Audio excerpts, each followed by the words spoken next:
An ordinary student opens a mysterious diary, and his life instantly stops making sense. Secret organizations, monsters beyond reality, ancient enemies, living worlds, and names that sound like they're generating themselves. Every answer only creates 10 new questions. The protagonist has no idea what's happening, and honestly, neither do we. Can anyone survive a world they can't even comprehend? One day, Huai-Shi was at a job interview and was asked his name. He gave his name and age. Scratching his head, he felt a little uneasy. The man who reviewed his resume was surprised when he saw all his interests and abilities, then looked straight at him and met his eyes. They exchanged glances silently, and Huai-Shi felt even more uncomfortable. He then said that working teenagers are truly rare. Many people nowadays are very accepting of such things. They are very elite organizations, and he should have realized this before coming here, right? Huai-Shi replied that he had a special certificate confirming his 8th level qualifications next month, and that he should complete the course after that, and would be considered a junior specialist. He was well aware that this was an elite company. He replied no, good violin skills were only a slight advantage, and he replied that he would simply show him his professional skills. The guy pulled out a box and asked which one he was best at. Let him come and take a look here. To work for them, he must be good with one of these things. When he looked into the box, he was dumbfounded by the horror he saw. He didn't know how to react, and the man said that these were balls for a rich woman's fun, carnations for cheerful rich women. And Huai-Shi asked again, what are these? He continued talking, and finally, pads for a rich woman's fun, which would he choose? When he noticed his perplexed reaction, Huai-Shi shouted, does he really hire musicians for his restaurant? He replied in surprise that they hire men for public relations. Does he understand what that is? Huai-Shi asked again. What kind of men for public relations? Don't they hire ordinary male women of the night? He wasn't going to sell his body, so he was leaving here. He asked him to stop and, adjusting his glasses, said that he seemed to have the wrong idea about their profession. But that was okay. He just didn't fully understand all the difficulties of adult life. A few years will pass, and he will look at it with completely different eyes. For example, let him look at his face now. It's quite beautiful. But if this beauty is not maintained, it will soon fade, and youth will never return. He grabbed his hands and said that this was a small gift from this organization, a top-quality product, and if he understood how it worked and wanted more, then he shouldn't hesitate to come back here again. He placed the bottle in his hands, and Huai-Shi looked at it in bewilderment, after which the man said that he really missed people like him. He should think it over carefully, and just remind him that his earnings in the restaurant will be less than theirs. When he was outside the door, he cursed and asked, why is the adult world so harsh? He kicked a nearby trash can in anger and screamed, they think it's so easy for a high school student. When he clutched the bottle in his hands, he realized that he had said it was a top-quality product. Would he be able to sell this junk then? He exhaled and left the room. The protagonist was in Shanghai City, and Yan called, asking if he must be completely out of his mind, right? Why did he recommend an interview for a men's women of the night position? He must be dreaming about making crazy money with his brokerage commission, right? Yan replied that he simply needed to have a good discussion with them. They were looking for handsome and talented young men with extensive industry experience, and his first thought was his plight. Hadn't he organized this interview for him? He shouldn't be angry, but how about treating him to dinner the day after tomorrow? He'll also celebrate his daughter-in-law's discharge. Just don't forget to bring some hotel food.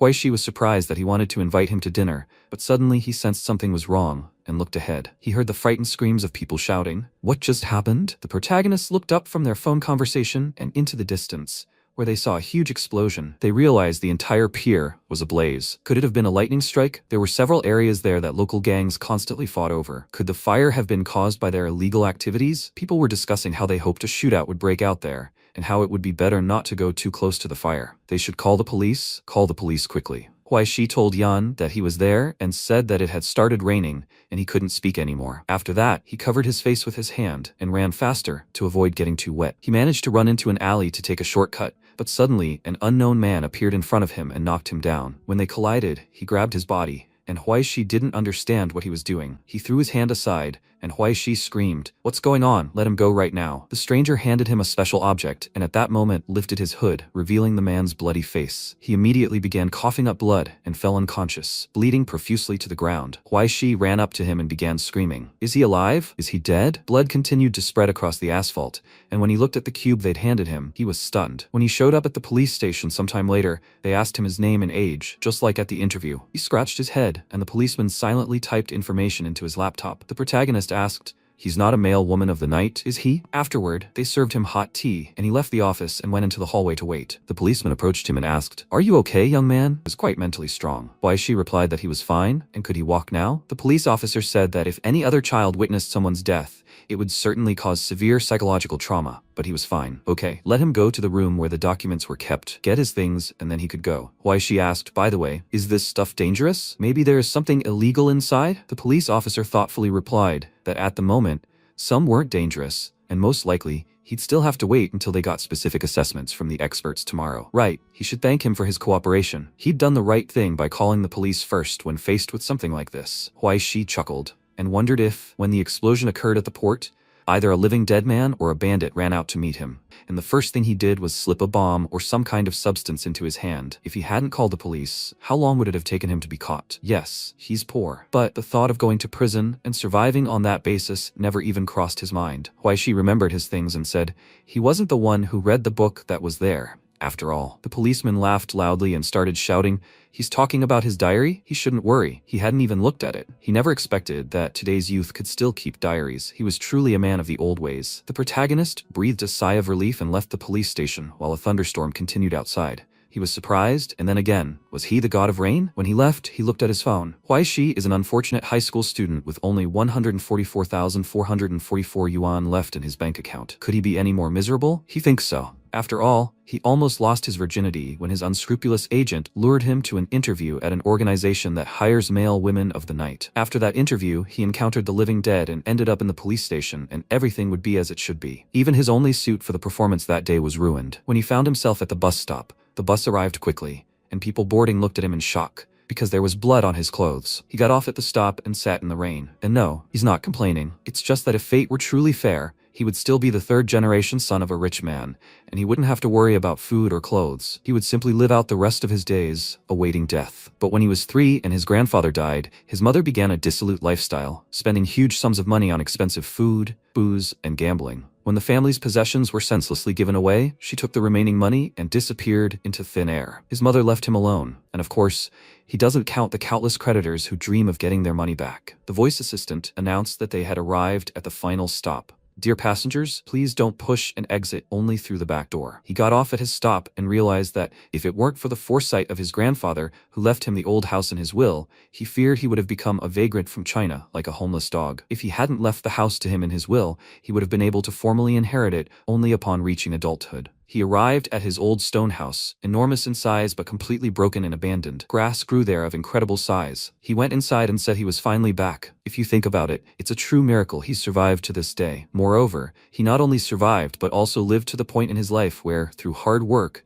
he could enroll in university and even receive a scholarship. If they let him find a job that brings him good money, his life will gradually get better and better. He lay down on the bed and said that it would be like this. Everything simply had to be this way and nothing else. But would life be this painful forever, or was he just having an unfortunate childhood? At that moment, his phone rang, and he asked, do they have machine gun mouths? How could anyone write more than 99 messages in 1 minute? He started reading the comments under the post under his photo and typed out a message. Idiot. Freaks. As he sent this message, his window was broken and rain and wind hit him directly. He exclaimed in anger, and a thief attacked him. My God, excellent, simply wonderful. Let him listen to this. If this is such a possibility, then just let him come here and kill him. At that moment, a thunderstorm hit his window, throwing him far away. He asked, did it really work? He begged them to stop, because it was just a joke. After that, Huaishi sat on the edge of the bed and thought. He picked up his book and dusted it off. Holding it up, he asked, what did he think? Maybe he should do something else besides keeping a diary. Maybe it would come up with something new and send him a task. Or maybe he was mistaken in calling it a brother, and it wasn't a brother, but some beautiful sister? A girl with a beautiful face and snow-white skin,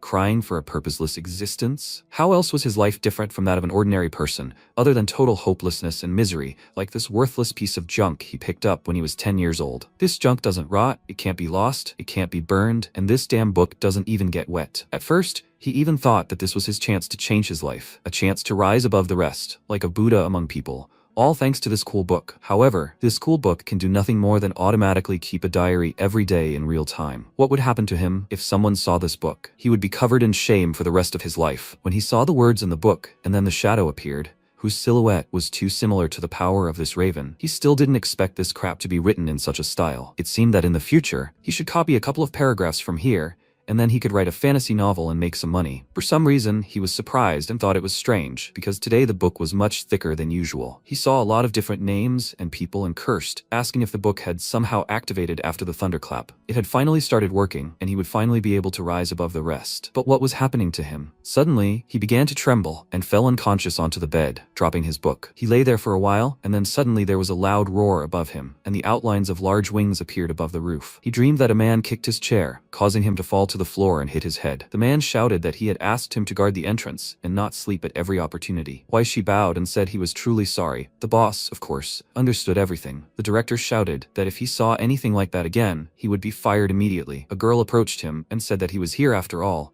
They needed to calm down. General Lee was already here, and he should let her escort him to her. Why she passed out? What bad luck. And at that moment he looked to the side and saw a creature with bright red eyes. He began to scream, asking what else was he doing here. The creature didn't let him smoke a cigarette and pounced on him, dripping blood. He was very surprised and began coughing up blood in the same manner. And a moment later, he collapsed to the ground and fell into a pool of his own blood, dying. The creature towered over him and laughed. Sometime later, in a large house, a girl grabbed the phone and began climbing up to the second floor. She knocked on the door and said they had a Class C alarm. The girl was asleep in her bed and was oblivious. She opened her eyes slightly and looked out the window, begging for help getting ready. Her subordinate entered the room and began undressing her to help her dress. When the girl was completely dressed, her subordinate said it was chilly outside. Is she sure she won't freeze in these clothes? The girl asked him to just take the cape. Sometime later, her car stopped near a sealed building. She emerged from there under an umbrella and asked what had happened. A man approached her and said it was a rather specific crime. So according to the rules, they immediately notified the nearest investigator. There were numerous corpses at the scene, and Ai Ching asked if there were any survivors. The man said no, and at that moment her subordinate handed her a comfortable chair so Ai Ching could get comfortable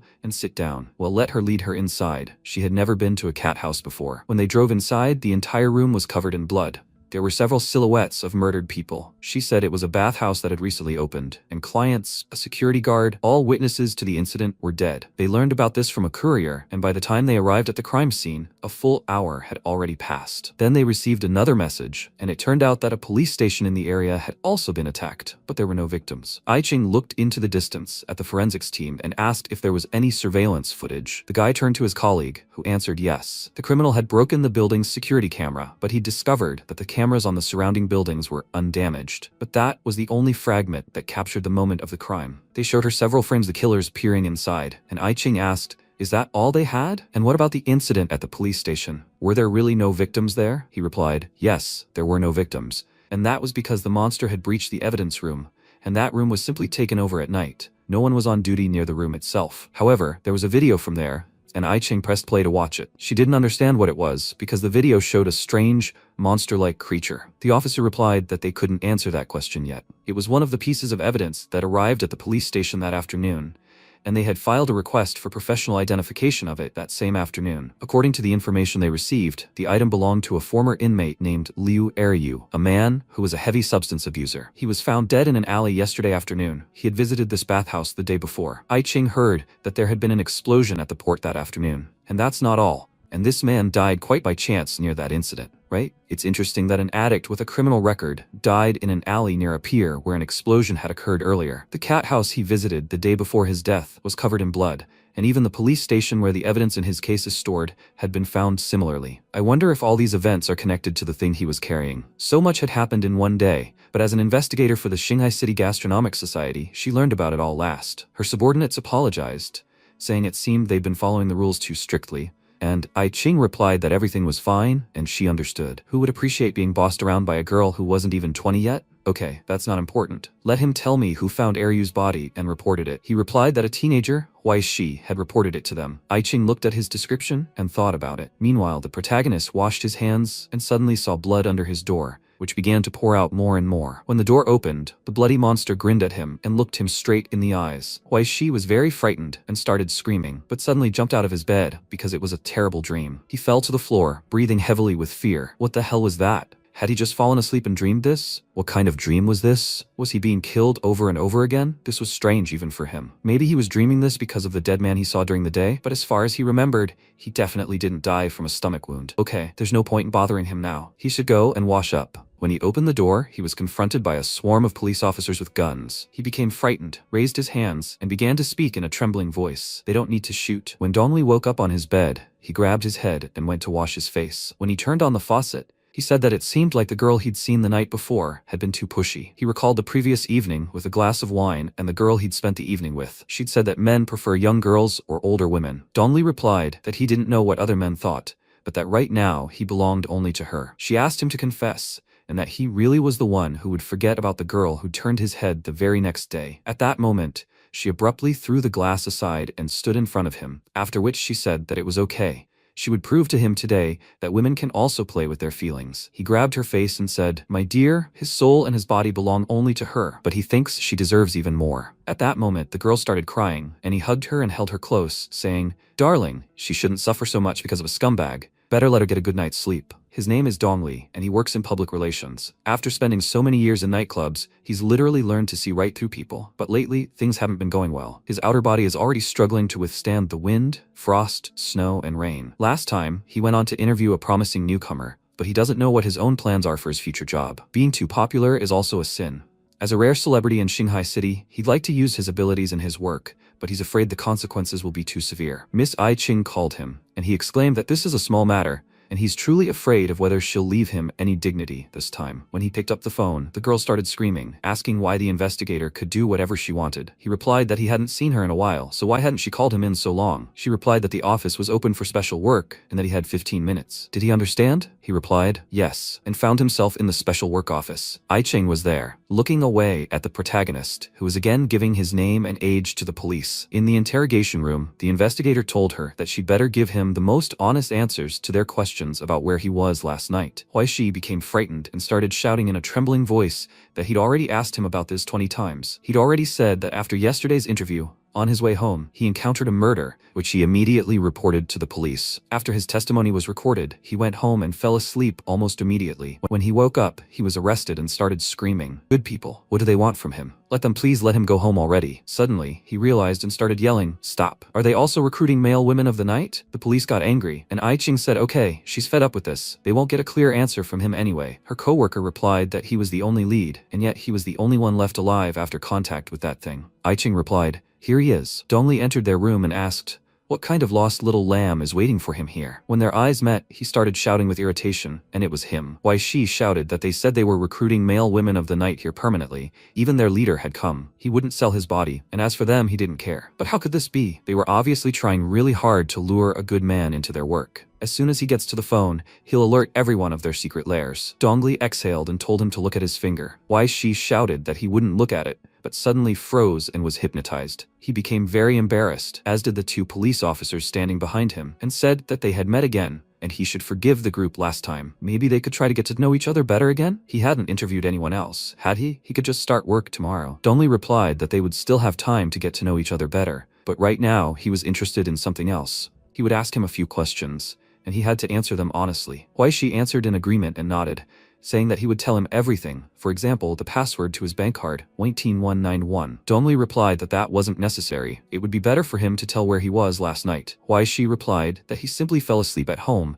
and had several nightmares and was very scared. Dongli asked, "So he was just sleeping?" Huaishi replied, "Yes, it had rained so heavily yesterday that he wouldn't have risked leaving the house. Even though his house was entrusted to him, it was still quite large. Would he like to visit it?" Dongli asked what was in the box he left at the police station yesterday. He replied that he didn't know who would open such a cube-shaped box that appeared out of nowhere. He had been almost scared to death yesterday, and this person handed him the box and then suddenly vomited blood. I Ching replied that she thought he had seen everything himself. Further questioning was simply pointless, and they should let him go. The policeman replied that Dongli's sole ability was a charm, right? Although it was effective against an ordinary person, if the person being interrogated also had abilities, they could no longer guarantee that his charm would work correctly. I Ching asked again, couldn't he figure out for himself whether his ability was working or not? As she had already said, she thought further questioning was pointless and that they should let him go. The policeman wanted to argue with her further and turned angrily to Huaishi. When Huaishi was released, he walked outside in bewilderment and, remembering his subordination, vomited. He wiped away the drool and realized that this bastard the pervert did something to him. He hopes something like this never happens again, otherwise he'll definitely lose his name. And that thing from yesterday really did look very ominous. By the way, they kept asking where he was last night. I wonder what happened there. Last night, if you think about it, he fell asleep almost as soon as he got home. Then this strange moaning started, and in the dream, he seemed to be a security guard at a bathhouse. For some reason, this place seemed so familiar to him. He kept remembering everything that happened to her and suddenly realized that it couldn't be. Such coincidences simply don't happen. The people in that building were all dead, and he would die soon too. He suddenly jumped up when he heard these words and was dumbfounded with fear and horror. A huge monster entered the basement-like room, carefully opening the door and smiling. Opposite him stood a bald guy who asked with a smile, "Did he get that thing?" The monster responded with a smile and threw the bag on his desk. When the guy opened it, he found the same cube and screamed. Did he know what was inside? The monster asked again. How would he know? When he received it, it was already empty. He doesn't think he has any abilities that would allow him to use it, does he? The bald guy shouted at him, not to forget that he received money for his work. And besides, God would never let them get away with using such things for their own selfish purposes. He quickly replied that he took a small amount of money for his work,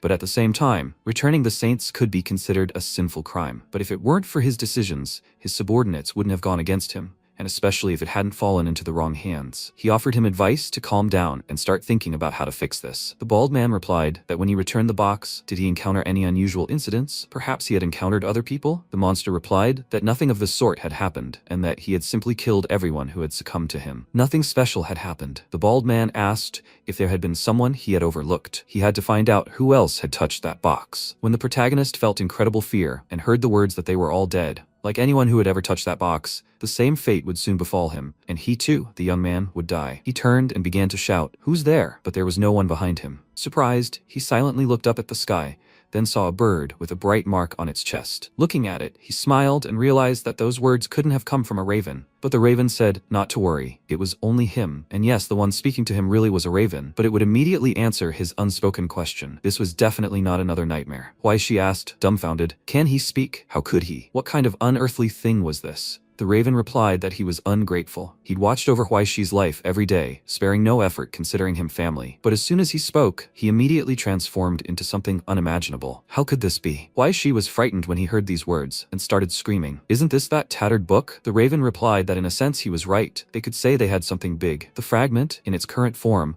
was only capable of recording events around it. However, if he continued to confuse it with a being from the heavenly realm, it would be very amusing. After these words, the raven perched on the protagonist's shoulder and concluded that it didn't matter who he was now. He'd better let him speak. Did he really think Huaishi was going to set him up? He asked. What do you mean? What do you think about his words about his death? His statement simply stunned him. The raven replied with a smile that the diary entries were about people before their deaths.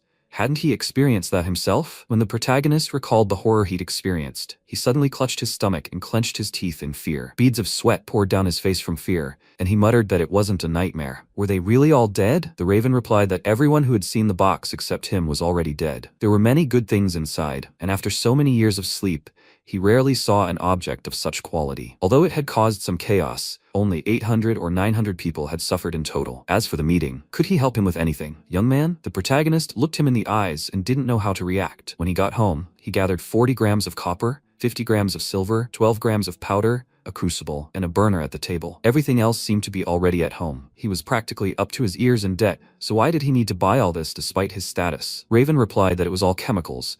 It's not that easy to create stigma that ordinary people like him could use. Huaishi asked again, did he really want him to become a janitor with a hole in his hand? Raven asked again, what is this? Some kind of modern thing? Huaishi exhaled and replied that he was so similar to the creators of these trashy games who only want to extort more money from players. Raven replied that it wasn't what he imagined. The stigmata he spoke of weren't some ridiculous thing. The soul abilities possessed by the so-called outgoing ones are essentially modifications of divine laws. Stigmata, in turn, are the fruit of analyzing the god's legacy, finding a path to divinity by following the trail of miracles, imitating the gods to understand power, and leaving their legacy. This research helped create stigmata, a tiny miracle crafted from metal and incense that imitates the power of true miracles. These are stigmata. Huaishi asked again, so there really are gods in this world? Raven replied that they were once so, but now they are all dead. Something that disappeared into the river of time shouldn't trouble today's world, and he fears that soon even the memory of them will vanish completely. Huaishi was surprised and said that although he hadn't fully grasped it, if he created a stigmata from the stigmata itself,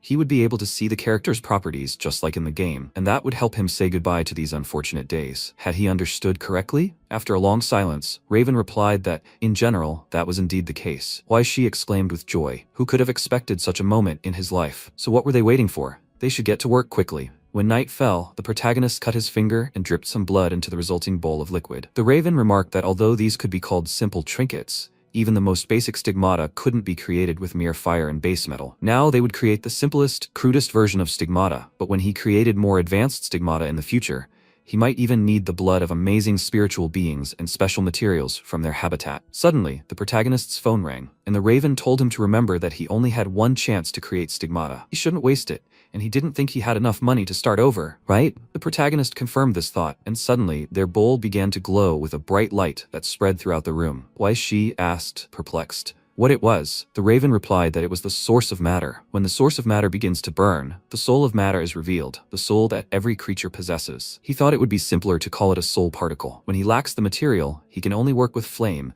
burning away this very soul particle every second. But he shouldn't worry about the source. Today, they were using the reserves of that box. That's what was in that box. But could these be human souls? How many were there? Hundreds of thousands? He was the last living person to see that box. And it's no wonder he was interrogated in every possible way. And the man who came for the box, if he couldn't create stigmata, then everything would be bad. The Raven told him not to think that way and suggested they begin. The protagonist began mixing the substance, and from their cup, a blue flame began to emerge, spreading throughout his vast house. It illuminated everything so much that the protagonist closed his eyes from the bright light, and the Raven said he hoped he'd bet on the right person this time. The Raven spread its wings and dove straight into the bowl. A moment later, everything vanished, and their room went dark. She didn't know how to react, but suddenly, a bright light erupted from the bowl, and a feather appeared. This thing was now his. He turned and looked at the book, which had opened to reveal his description. He was surprised, and an unknown voice said that this seemed to be the last scene of a true miracle on Earth. Today, fate had given him a real treat. His violin-playing skill had reached level 6, an excellent indicator of his character's stats. Perhaps he really was a genius at this, and that was it. Now he could use his stigmata, and he'd get some sleep. She wondered how he was supposed to do this, and opening the book, he began to read and write. When he made this movement, a bright light appeared in the room. Meanwhile, another incident occurred at the seaport, and the entire area was sealed off by police. There was a loud explosion, and Dongli and I-Ching arrived at the scene. She reported that another body had been found there. He, too, turned out to be unemployed and also convicted of distributing substances. He had been tortured before his death, and his death itself had also been horrific. Dongli asked if she thought the case seemed much larger than she was describing. He'd likely already examined everything on the guys, and he didn't think he'd manage to find any clues to solve the puzzle, did he? I-Ching looked down and replied that they'd come here simply to see the scene for themselves, and that what really required attention was immediately obvious. The rest of the information could be found in the forensic report. Incidentally, the shipping manifest for these containers listed electronic goods destined for Europe. If you look at the customs declaration, this company is listed as a bag manufacturer. If you dig a little deeper, you'll find more shell companies. Dongli asked, this thing in the box must be a relic, right? If someone is using this for their own purposes, then, as far as they can tell, there was an armed conflict here that erupted due to the uneven distribution of spoils. The last survivor took the main trophy and fled, meeting that guy on the way, and then he died. Let them remember his name? I-Ching mentioned Huai-Shi, and Dongli asked with a smirk, did they know each other? She replied after a brief silence that she didn't seem to know him. But there was still something else that was really bothering her. I-Ching picked up the paper, and Dongli asked what it was. She replied that it was psychedelics found at the crime scene and a new substance. The results of the substance's tests by the technical department appeared, and it turned out that it was created using the source of matter, or, in other words, it was created using that relic box. Dongli exclaimed in surprise. Wait, is this really that serious? But what did this have to do with him? Even though she provided some services for money, he didn't think he should know such details. She screamed that she needed him to go somewhere, and Dongli exclaimed in fear. I-Ching looked him in the eye with a smirk, and Dongli couldn't help it. She asked, what kind of army parade ground is this? He remained silent and said nothing. Suddenly, the protagonist found himself in military uniform among similar men. People were shouting for him to stop right now, and Huai-Shi looked into the distance and saw a guy who told him to go and have a little sparring match. Huai-Shi clenched his fist and swung at him, but before he could react, the guy punched him in the face, sending him flying. He told him to do it again, and Huai-Shi tried to get up.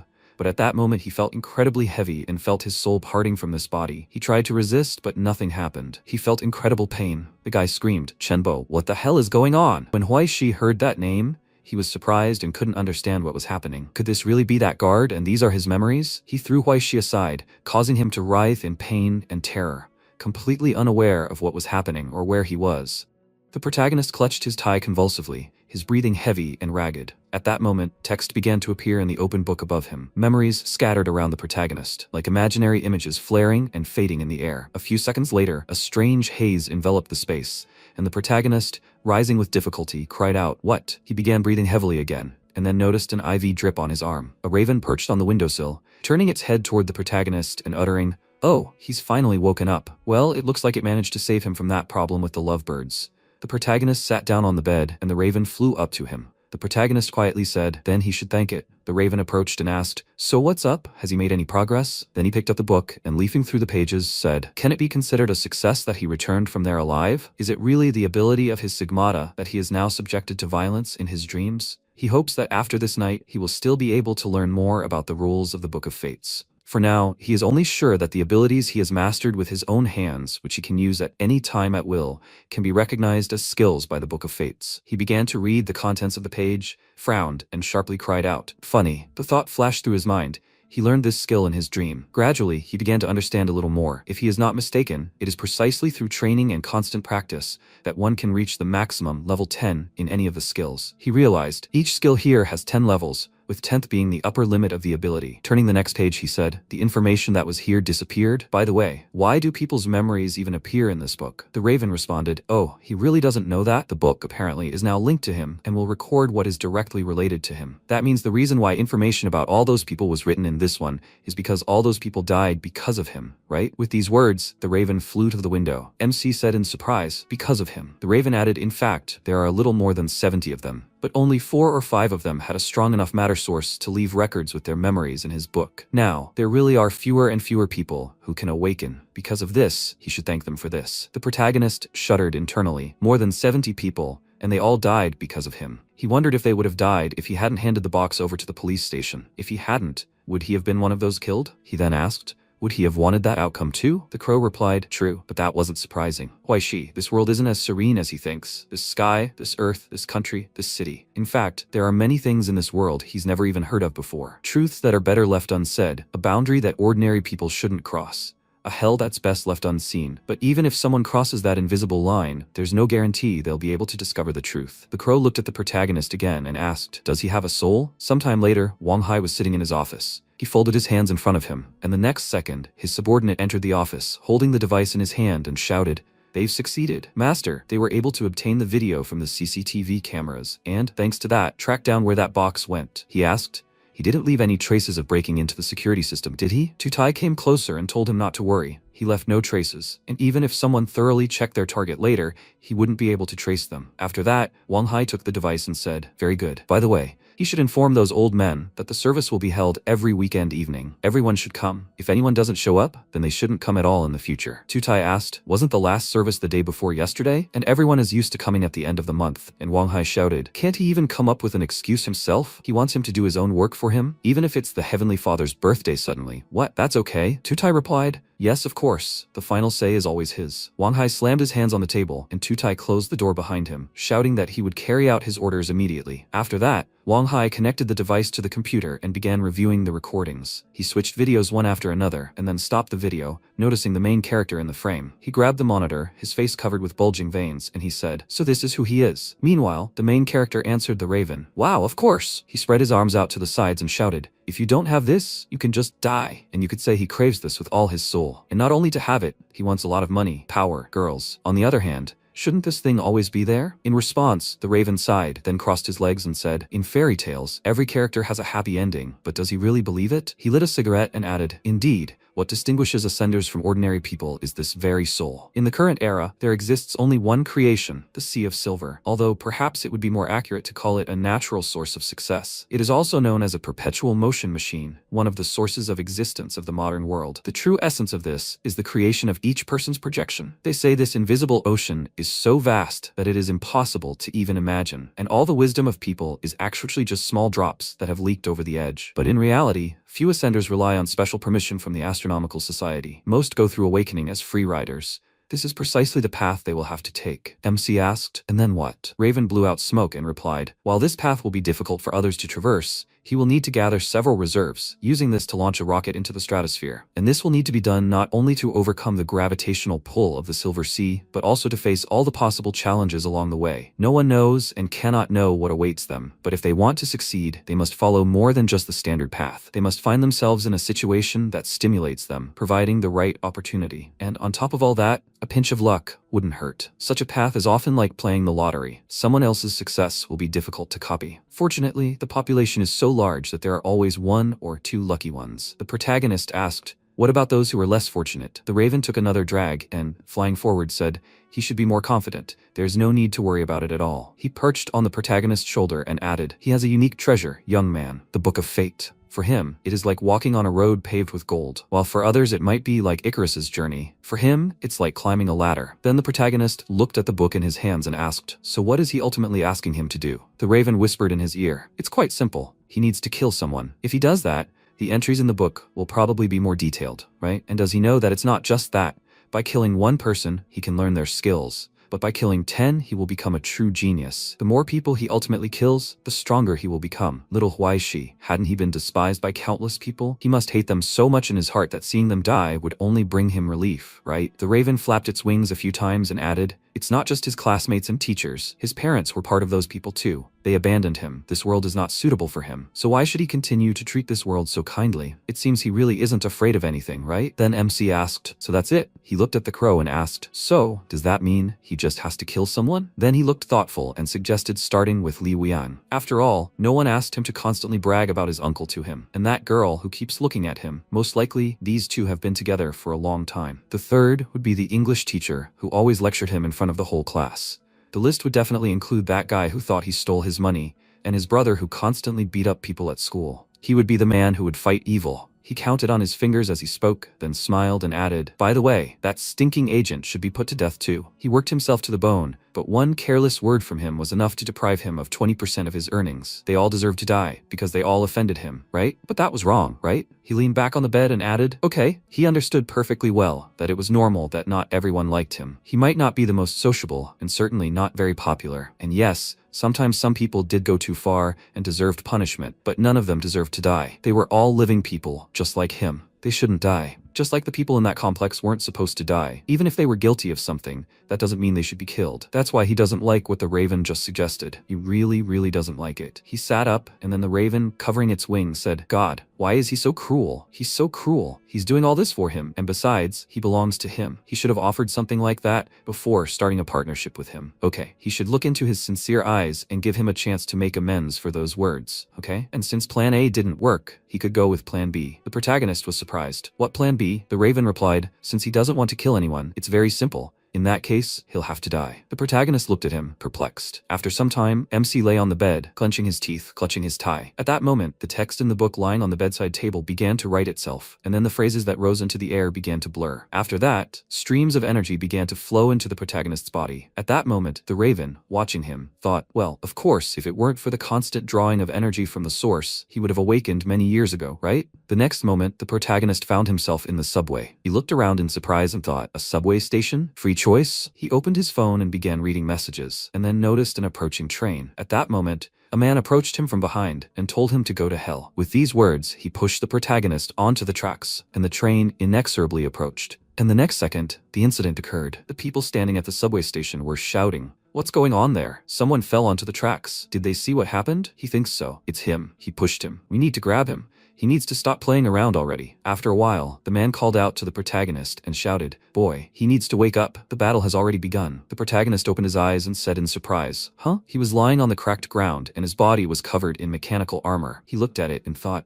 what is this? After that, he ran to attack along with the others and thought, what the hell? A huge number of monsters were moving straight towards them. The people put forward their hands with cannons attached to them and started shooting. The next second, the monster circled the protagonist from the side, and he thought, this is not good. The monster's head opened like a flower, from the core of which tentacles emerged. After a while, the protagonist was tied to a post, and the guy shouted, you must read the verdict. Hin. The protagonist noticed a huge number of logs beneath him and thought, this is it. A young man stood before him, holding a torch, and people with tears in their eyes were reaching out to him. The protagonist thought, what the hell? This is too much. And the man chuckled and said that today he would die for his faith. That was exactly what he wanted so badly. Well, that's where he deserved to be. With these words, he threw down the torch. The next second, the protagonist's body was engulfed in flames. And then the raven thought, what's the difference? He had been in a depleted state for many years because the book apparently drew energy from his source. And for 6 to 7 years now, he has been under constant stress. He thinks he is the first person in history to do this. At first, he even thought that the death notes had influenced the book and that it would only take 10 minutes to break the barrier,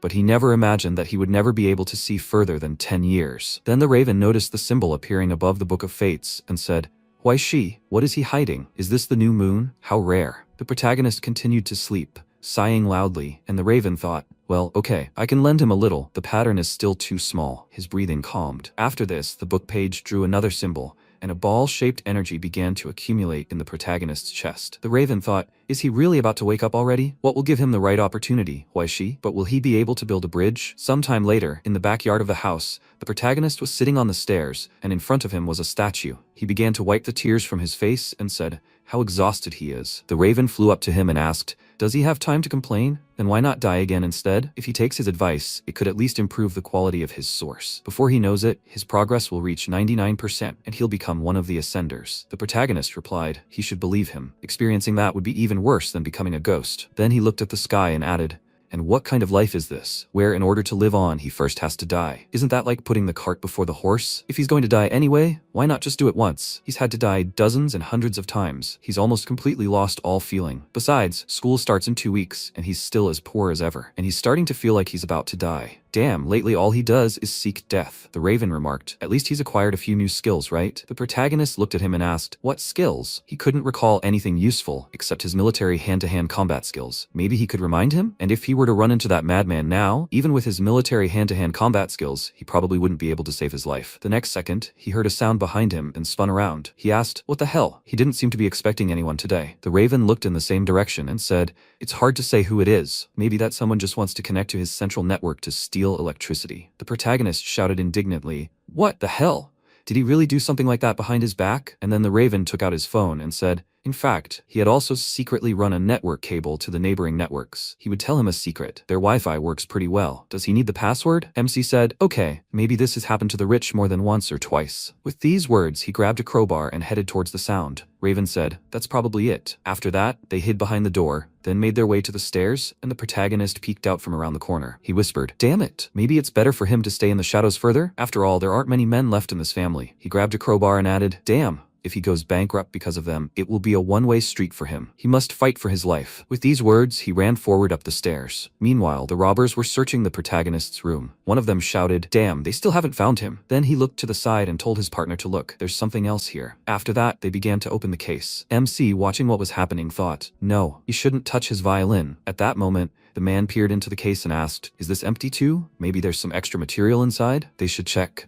Then the second robber pointed to a musical instrument, and the protagonist, already angry, thought, should he check? Now they'd really pissed him off. The next second, he sprang into action and thought, first, he should see what it's like to get hit in the head with a rebar. He then delivered a powerful blow to the head of one of the robbers. The second robber turned sharply and looked at him, perplexed. The protagonist, swinging his weapon again, thought, while the first one is unconscious, he should have time to deal with the second one. His rebar flew forward, but the next second, the weapon suddenly split into two while the robber covered himself with his hands. Part of the rebar flew to the side, and, noticing this, the robber swung his fist and ran to attack the protagonist. He clenched his fist and thought he should use his military hand-to-hand combat skills. With these thoughts, he struck the robber. He looked at his hand in surprise, after which MC landed a few more blows, but the robber grabbed him by the neck, then by the leg, and knocked him to the ground. The robber offered to play military hand-to-hand combat, right? This was clearly not enough. He had already gotten him. And the next second, the wounded robber rose to his feet. He took off his mask and shouted, damn, that idiot almost hit his head. Never mind, now he'll regret it. He clenched his teeth, and in his hands he held a huge hammer. The protagonist looked at him in horror, and then began to reach his hands towards the robber holding him. He screamed, he has to take his hands away, and then the protagonist finally removed his mask. The wounded robber walked forward and said, now he saw their faces. He suggests simply finishing off this bastard.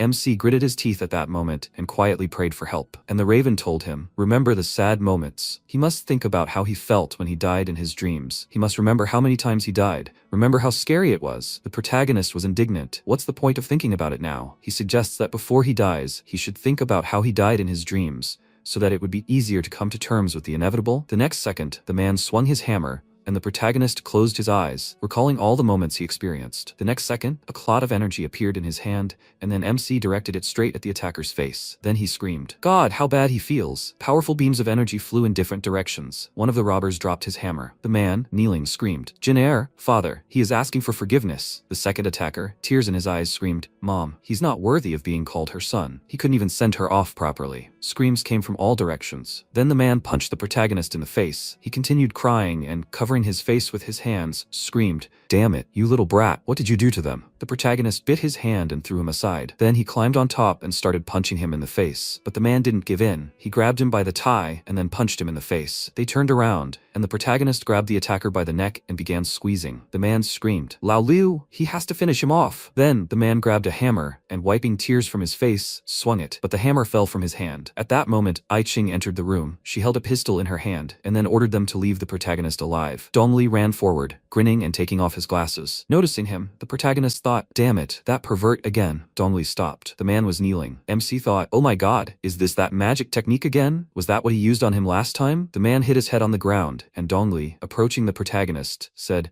"Okay, enough crawling around. He can calmly open his eyes." The protagonist opened his eyes, looking at the man's body. Ching, putting the gun in her inside pocket, remarked, "They haven't seen each other for a long time, Huaixia." The protagonist looked at her in surprise and thought, "Who?" Dongli grinned and MC awkwardly said hello. After that, Zhao Baozhu was sitting tied up on a chair. Dongli approached him and asked, "What's his name?" Baozhu looked at him with a distraught look and screamed, "Oh my god, why is he so handsome? He's so handsome. He loves him so much, Baozhu." His pupils darted from side to side. Dongli told him to tell him why he was acting like this. Then he sighed, looking at Ching, and added, "No, it seems his source is almost empty. He's afraid that someone has been thoroughly poking around in his brain for a long time. Now he looks more like an emaciated corpse. It seems that they won't be able to get answers from him." The next second, Baozhu laughed loudly. He began to sway from side to side and shouted, "He's gone to heaven. Heavenly Father is here. He'll take him with him. 72 beautiful furies, just like her, little one, are already waiting for him." The next moment, his body was covered in fire, and he disappeared, leaving only the torn ropes on the chair. The protagonist thought in surprise, "Burned? Disappeared?" Dongli adjusted his glasses and said,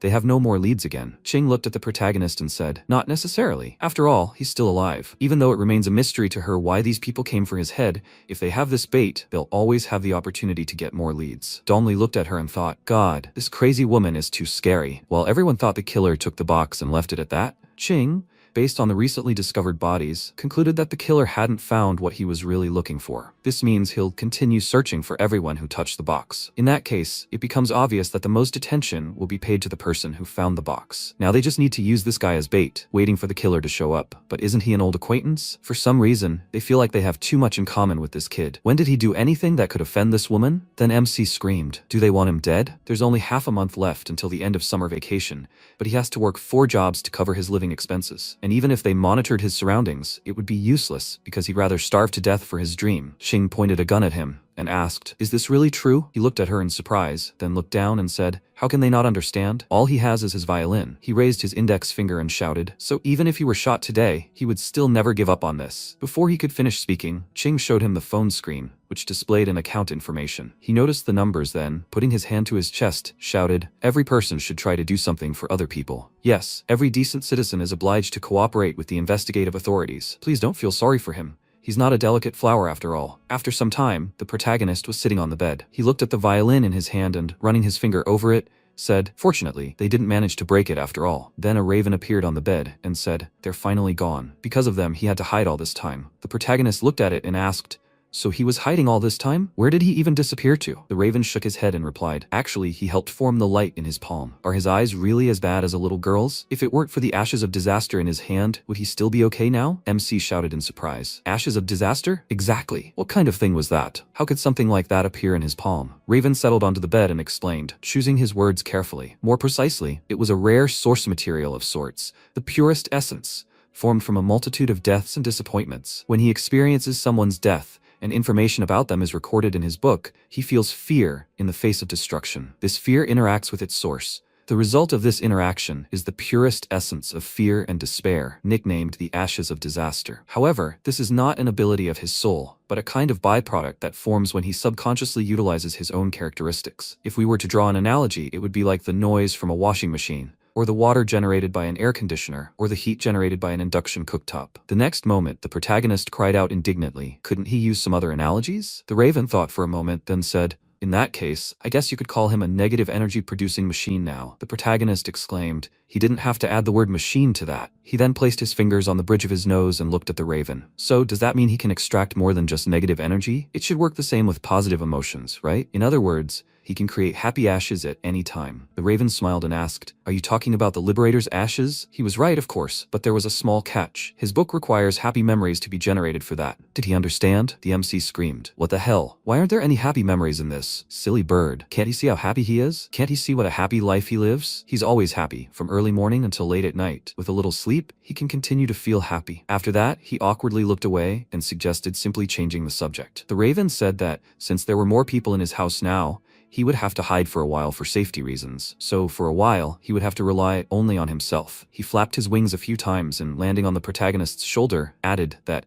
he didn't advise him to dwell on his deathbed memories while they were here. He shouldn't do that. Instead, he should spread his wings and try something new. The protagonist asked, "Spread his wings? Try something new?" The Raven added that, for example, he could close his eyes and just let his soul empty. That's all. Well, if that doesn't work for him, he could find something else to immerse himself in. For example, he could draw or write something. He thinks he's figured it out. Or he could lose himself in something. How about that? After a while, the MC started playing a musical instrument. The next second, he heard screams from the hallway. Dongli entered the room and, coming closer, adjusted his glasses. He said, "I completely forgot that he could do this too. He should take his musical instrument with him tomorrow. Perhaps it could even come in handy. He could even earn 400% of his current salary in a day." The protagonist objected. He thought they had already agreed, and he had already agreed to be his bodyguard. But why should he also accompany him to work? Dongli came closer, put his hand on his shoulder, and said, "This woman wants them to be together 24 hours a day. If he doesn't agree to this, then she can finish him off even before the killer himself does. And since he will get money for this job, he will just have to put up with it."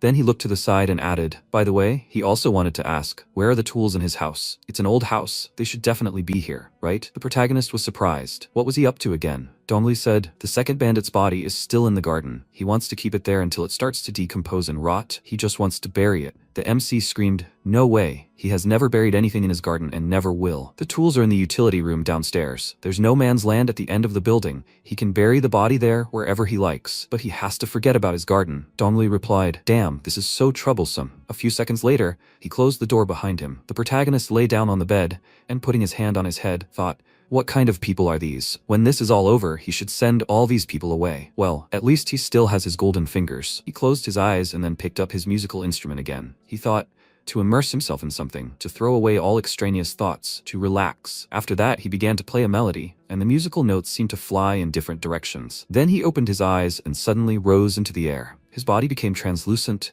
and then he extended his hand to the side and flew forward, poking his head out from under the floor. He thought, he went right through. This is the upper room, after all. He then flew further and noticed Dongli, who was holding a pickaxe. He pressed his hands against the glass and thought, he can't go any further. At that moment, the crow noticed a glow from the building. He was sitting on a tree branch nearby and said, "This is a kind of protection, Huaishi. He must try to understand correctly. He needs to use more of other people's unpleasant experiences. All this is necessary for himself. Separating the source is an extremely dangerous procedure. And if he were not protected during this process, then he is afraid that then he would be like a lonely fire in the darkness. As soon as this happens, his immediate pursuit will begin." After some time, Dongli abruptly opened the door to the room and began breathing loudly. The MC was brushing his teeth and, looking at the guest, asked, "What's wrong with him?" Dongli walked up to him and, grabbing him by the shoulders, exclaimed, "What the hell is going on in his house?" It all started with the sound of dripping water coming from the bathroom. Then he heard footsteps in the hallway. He had the feeling that someone was walking there and crunching the floorboards. But the very last straw, right in the middle of the night, someone took a deep breath near his bed. Why didn't he tell him earlier that his house was haunted? The protagonist put his hand on his shoulder and replied, "Old houses are all like this." Dongli, he must have been pretty tired yesterday, right? After that, he put the toothbrush and toothpaste in a glass, walked to the exit and, waving his hand, added,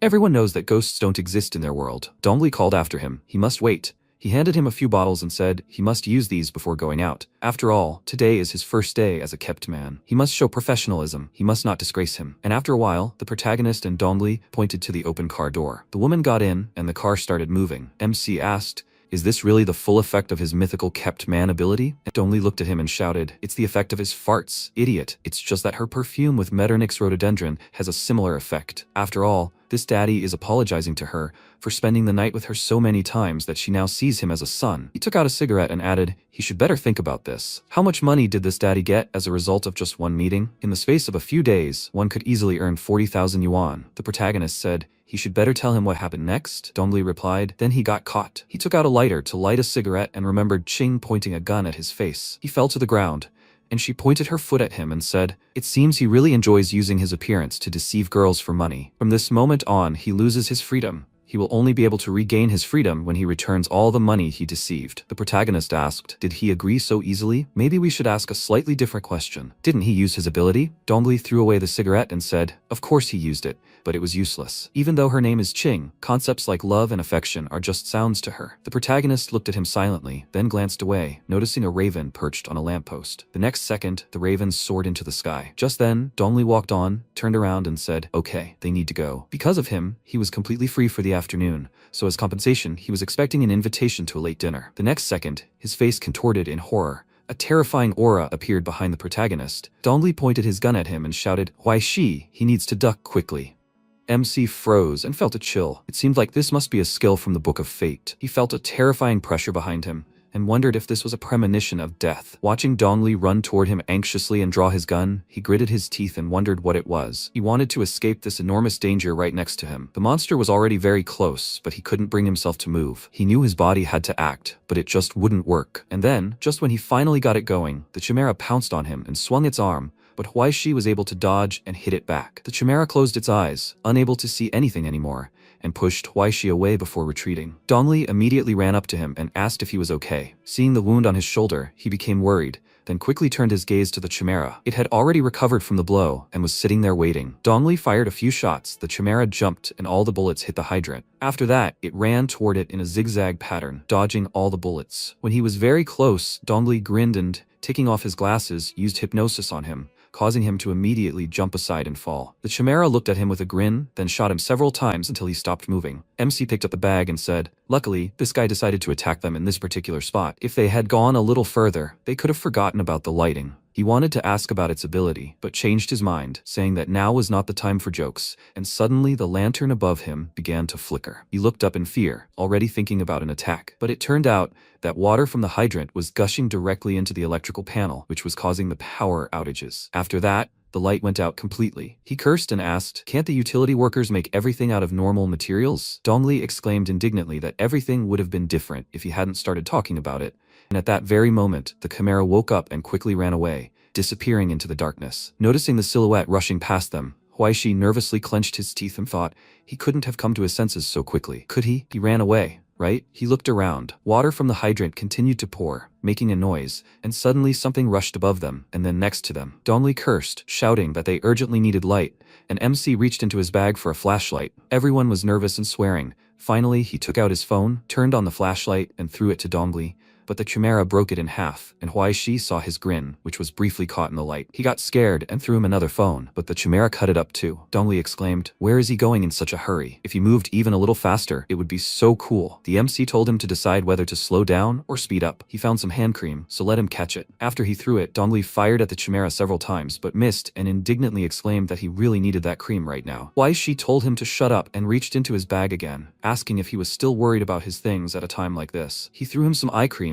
The chimera cut it up, and Dongli, having found out his location, opened fire again, but he dodged all the bullets. While they were fighting there, the MC shook out the entire contents of his bag on the floor and exclaimed that it would be better if he just ran away. What kind of nonsense is he even carrying in his bag? He threw him sunglasses, some keys, and holy water, and he exclaimed, can he throw him anything useful? He picked up a makeup mirror and swung it, saying that this must be exactly what he asked for, then threw it at him with all his might. Dongli immediately ran towards it, and so did the chimera, but before he could cut it, Dongli managed to grab it, and the monster darted right past him. After that, he opened the mirror with a smirk and said, he probably has no idea that an ordinary makeup mirror has a backlight. The light hit the chimera, and he froze like a deer in headlights, and Huaishi and Dongli were already overjoyed. The latter wanted to shoot him, and then the chimera did something unexpected. He scratched out his own eyes with his own hands, the light no longer being an obstacle. MC got nervous. Dongli also fired, but the chimera was able to dodge.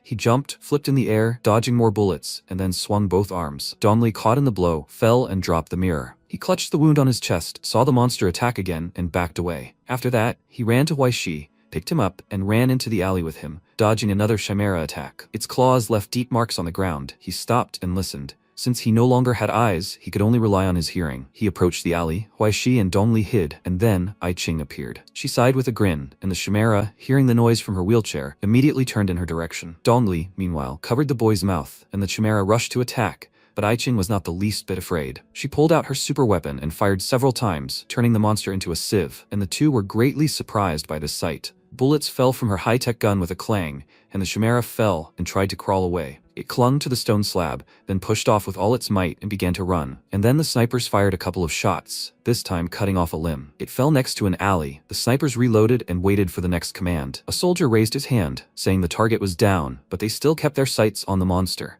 And when it began to move again, they opened fire. This time, it was able to dodge all the bullets, quickly maneuvering from side to side, and dissolved into darkness. MC peeked out of the alley to check the situation, and seeing that it was finally gone, they both sighed in relief. I Ching approached them. Dongli grinned and asked, "It seems like they've been under constant sniper fire for the past 2 days, hasn't it?" She paused briefly and said, she initially thought he could handle this problem on his own, but who could have known he'd be completely useless if the lights went out suddenly? He scratched his head with an awkward smile, and she asked if he'd discovered anything. He told her that his soul abilities remained a mystery to him, but he had the feeling he'd seen his stigmata before, and he'd seen them in one of the professor's documents. Third phase stigmata of the etheric level, the legendary chimera monster. It's said that this creature has the face of a monkey, the body of a tiger, the limbs of a lion, and a tail that resembles a snake. Besides all this, he can fly, even though he doesn't have wings. It seems that this man has only recently reached the ethereal realm, which is why he can't fly high above the ground. If things were different, he wouldn't have gotten off so easily today. He lit a cigarette and cursed,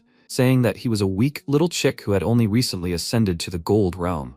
But today he had to fight someone who had reached the ethereal realm, and he was a whole level higher. How lucky he was that after such a long, drawn-out battle, he was able to save his life. It was all too dangerous. I Ching asked seriously, had he been able to find anything else? He shook his head, telling her that of course he hadn't found anything else since he had disappeared. Having found out everything she wanted, she left the alley and said goodbye to him. If she herself had any leads, she would try to keep him informed. She cast one last glance at Huai Shi before leaving with her subordinates, and he nervously asked if she really didn't like him that much. Dongli sternly adjusted his glasses and could only pat him on the shoulder to reassure him. He said that he had never seen her act like other people before, but for some reason, he felt like he had insulted her quite badly last time, so he could only pray. MC furiously told him to go to hell, and while he was cursing at him, he thought, was it his imagination? Or was it really he who sent that weak vibration of his source when the lantern went out? Could it be that he too had the potential to become an ascendant? Time passed, and the chimera burst into Wang Hai's office through the window and immediately began eating to restore its strength. His eyes recovered, the wounds healed, and he could finally take off that monkey mask. He wiped the blood from his face and said that the Astronomical Society had intervened to help them,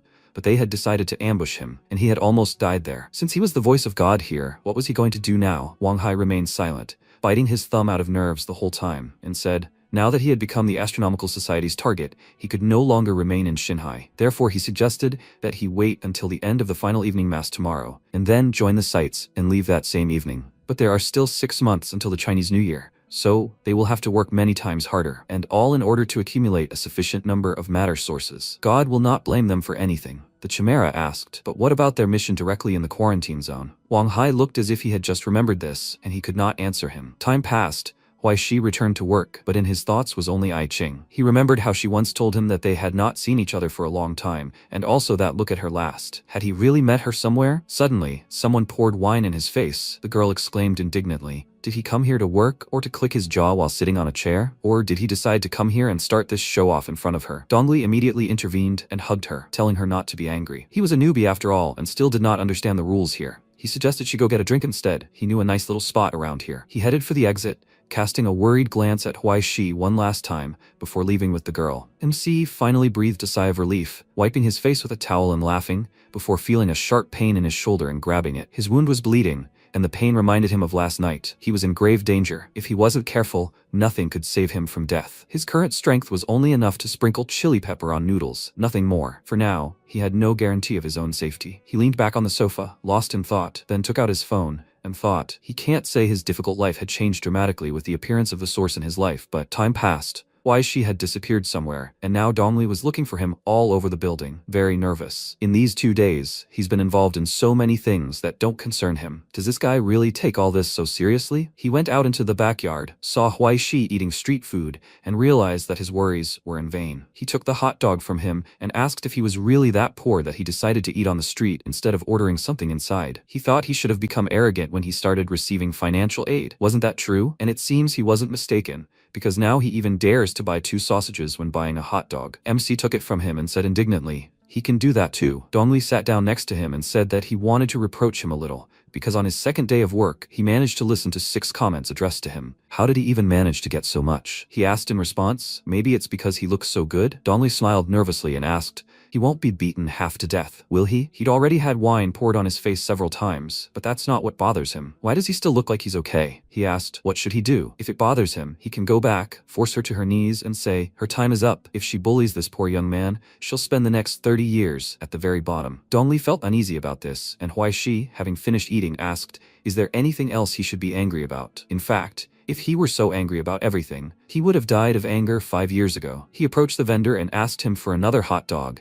and Donnelly said with a smile, he really is a strange guy. He doesn't even know whether to call him a happy person or a stupid one. But this quirk of his could even become a kind of advantage for him. The vendor had already given him a hot dog, but Donnelly told him not to eat it. He would take him to a place where he could have some real food. He smiled and asked, was it true? Was he imagining things, or had his conscience finally awakened? Could he please clarify when he should expect the electricity bill? Donnelly was indignant. After all, he was acting as his bodyguard, and completely free of charge. Why should he pay the electricity bill? He smirked and remarked, after all, he was the one using the boiler because he couldn't wash in cold water. Donnelly exclaimed that he had no conscience at all. After all, he had been wounded yesterday while protecting him. Besides, washing in cold water was bad for your skin. MC added that cold water was also very bad for your hair, and he asked how he knew that. He asked in puzzlement, even little children knew that, didn't they? Donnelly didn't like all this and lost the desire to invite him to dinner. And then he indignantly exclaimed that he could no longer refuse. And then a woman's voice was heard behind them. She called Huaishi, and he saw his daughter-in-law, Liu Shumei. She waved at him with a smile and walked up to him, saying that old man Yang told her that he worked here, but she still didn't believe it. She pointed to the hot dog in his hand and asked, he hasn't eaten yet, has he? Today is old man Yang's birthday, so she wants to invite him to dinner at their house. Huaishi and Donnelly exchanged glances, then went to dinner. The food was already prepared. MC was sitting at the table opposite old man Yang, who was very unhappy. He pointed his finger at him and asked. He invited him to come, and he was immediately there. He reached for the soup, and in response, asked with a smirk, wasn't it he who said that he wanted to invite him to dinner? Old man Yang didn't let him touch the soup,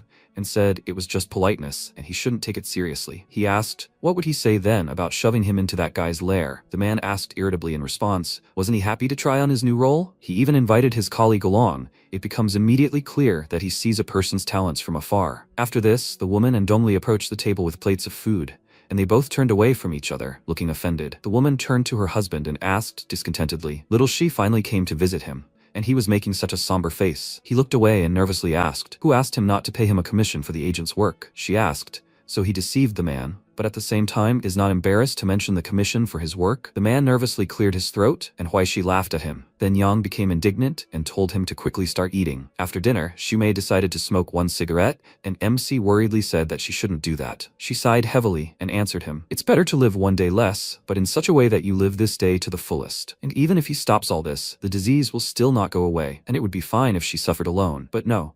That idiot Yang has fallen on no less a burden, and in her heart she feels very uncomfortable because of it. Old man Yang, who was just now washing the dishes, smelled smoke and rushed into the room, exclaiming, what is she doing? Has she already forgotten what the doctor told her? Tell her to put out the cigarette immediately. She threw him an angry look and asked what he said. He immediately lowered his tone and asked her to put out the cigarette, and she said contentedly that that was a completely different matter. After that, she looked at Huaishi smugly and asked, did he see that? If in the future he cheated him out of money again, let him just tell her she would quickly put him in his place. He called her an incomparable woman with a smile, and then it was time to leave. Old man Yang was all worried, waiting for the taxi to come pick up these 2 idiots, and then looked at Huaishi, who was still laughing at him, and asked, he hasn't offended anyone lately, has he? His face immediately became serious, and old man Yang told him that people came to him and asked about him and about last night, for which they gave a lot of money. He was surprised and asked, he didn't tell them anything, did he? The man smiled and asked, what's the point of him remaining silent? It's nonsense. They offered him 50,000 yuan to tell them the latest news about him, and even if he hadn't, he didn't think they couldn't have found out the same thing by asking someone from his school instead of him. Did he? He was really indignant that he had sold him out, and then Yang put the money he had received into his hands and said, this time it was really his fault. But they really didn't have enough money.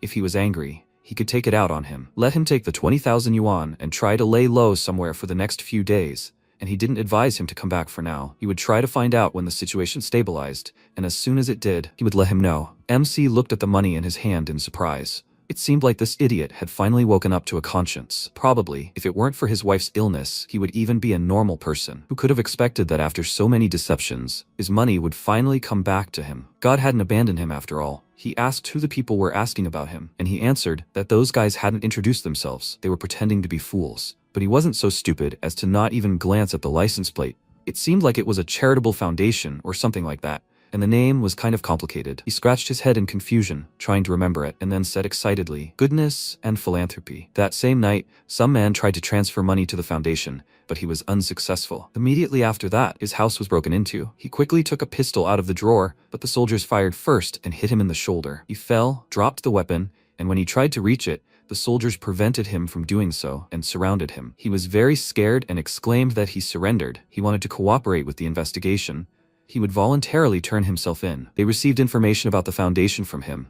I-Ching looked through everything carefully and noted, this was quite interesting material, a charitable foundation, whose management knew that their foundation was being used for money laundering. Other people knew about it too. But even despite this, a huge number of people donated money to the foundation, many of them representing the city's elite. And it's no surprise that the people from the Special Affairs Department couldn't find anything after such a long search. The man warily touched his face and said that the Special Affairs Department was the Special Affairs Department, while other departments were just other departments. She asked how many people were involved in this. He answered that there were quite a few. This foundation regularly invited some of the people who donated money to attend courses to increase positive energy, where they shared their experiences of achieving harmony with oneself and discussed techniques for staying healthy. Much of the information in these courses is unverified, and some is self-hypnosis. And there are also several disorganized Chinese studies on which all these courses are supposedly based. She noted, then it's not surprising that these old men at the top liked this kind of thing. She glanced at the photos of the two men and asked, so these two are the real leaders pulling the strings behind the scenes? The man said the arrested man's name was Tu Tai, the man in charge of charity. The other man whom he had already turned in, he calls his boss. His name is Wang Hai, nicknamed Wang Hai Li. And this same Wang Hai founded the Heavenly Father Savior Association, which specializes in blind human faith, which they use to extort money. As his disciple,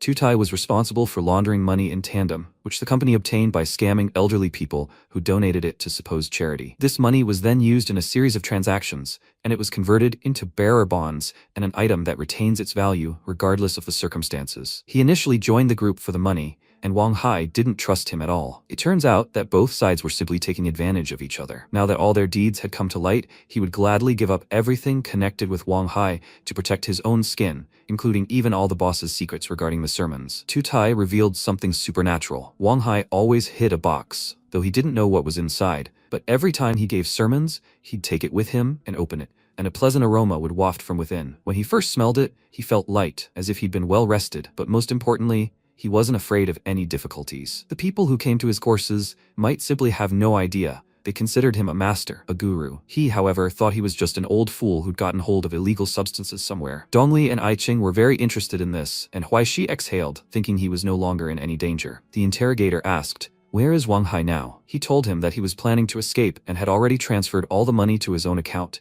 and he started shouting at the men, again asking where he was. Where was he going to run? The man became slightly nervous and told him that he had gone to the city of Laotang, where he was going to give his final sermon, and after that he had to escape. I-Ching thought, if you look at everything from this angle, then there are no problems, especially with these clues, but she still feels like something is fishy here. She turned to Huaishi and asked if there was anything else he hadn't told them. He grinned faintly. He had told them almost nothing. Not about the crow, not about the Book of Fate. He didn't even mention awakening. How could he even talk about things that could cause him harm? Jumping up from his seat, he shook his head and exclaimed that he had said everything he could. There was nothing more. She gave him a suspicious look and then ordered her men to act immediately. But before they got down to business, they needed to exercise a little caution and find out what this organization was all about from the start. After all, they were talking about relics, and there were ascendants among the enemies, and no one knew what other tricks they had up their sleeves, so they needed to get more information. The man asked, what did she mean? She glanced at Dongli and he chuckled, understanding what she was hinting at. After that, he walked up to the man and took his hand, saying that on behalf of the Special Affairs Department, he wanted to thank him for his support. Realizing what they wanted from him, he became agitated and exclaimed that he wasn't going anywhere and that he didn't know anything. MC didn't miss the chance to laugh at him, and I-Ching said, it just so happens that another man will be assigned to Dongli today in support of the case, and he is ready to cooperate with them, putting forward his candidacy as a civilian volunteer. Huaishi immediately fell silent, and the man, taking his hand, said that if the two of them took care of this first, it would be simply excellent news for them. MC pulled away from him and exclaimed that he didn't know anything either, And he wasn't planning on going anywhere either. I Ching tried to assure him that everything would be fine. It was just a small, optional investigation that would take them very little time, and with so many people behind them, their lives would be in no danger. He exclaimed indignantly. That's right, she herself said it was optional. And didn't they agree that he would only act as bait? Why did he have to go behind enemy lines again, out of the blue? I Ching smiled and asked, wasn't there an unspoken rule when signing contracts that Party A always changes their demands? The most important thing is that she will add 800 yuan to the money she promised him, right? He told her to forget about 800 yuan. It will be at least 8,000. Immediately after that, a notification came on his phone about 8,000 yuan being credited to his account, which made him at first confused and then exclaimed in embarrassment,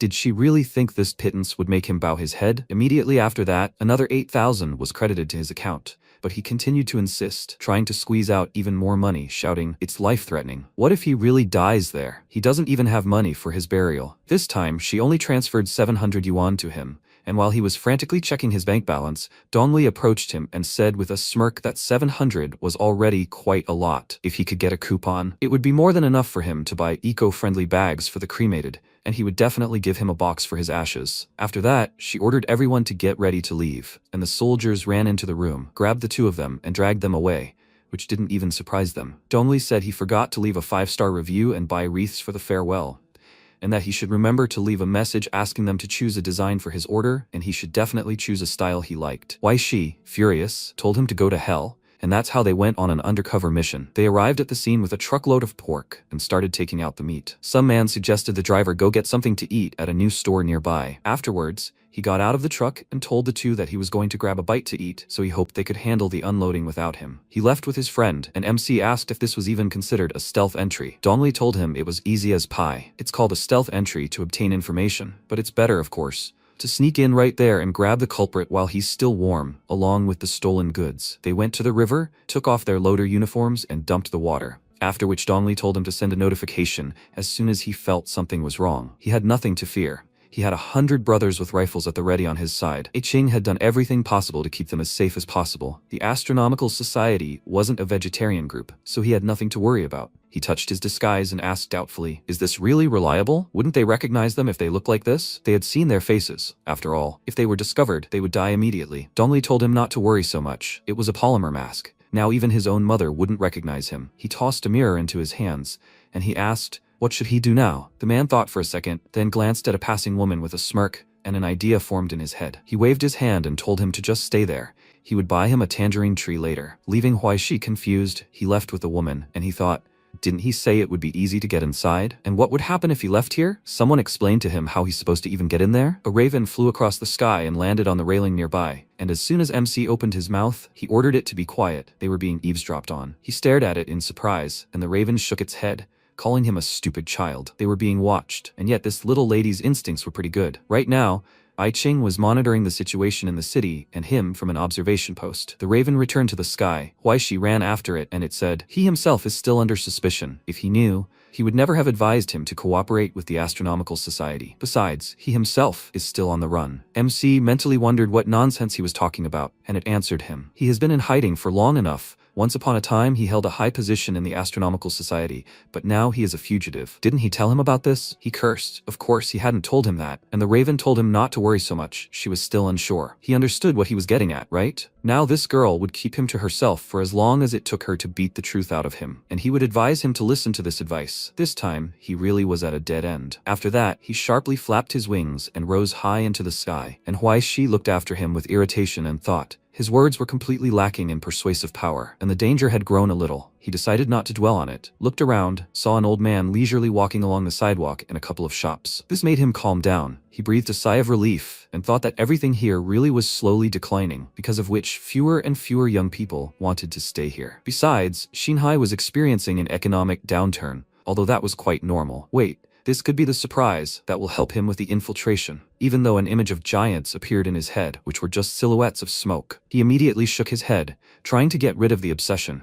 And when he opened his eyes, they were no longer there. he immediately started running, wondering if this kind of thing even exists in this abnormal place. He ran several streets. The man in the surveillance room warned I-Ching about the start of the action, and she immediately turned to the screens, asking him to zoom in. But when she saw that he was simply eating ice cream sitting on the steps, she tiredly touched her face and wondered, is he really hopeless? She was already starting to wonder if something was wrong with him or with her. While he was peacefully eating ice cream, the old man called out to him and asked him to help them. MC turned a puzzled look at him and asked, was he talking to him? The other old men who were dragging the cart also asked him for help, and he had no choice. He dragged the cart with the heavy box to someone's yard, where other old men were sitting and playing cards. Seeing the cart, they joyfully put it in place and headed for the box, pulled the cloth off it, and Huai Shi saw musical instruments inside. The old men began to place them all over the yard, after which one of them picked up a pipe and began to play it, and he watched him the whole time with a strange expression. The old man noticed his gaze, expecting praise, but seeing his face, he stopped playing and exhaled with a bitter smile, saying,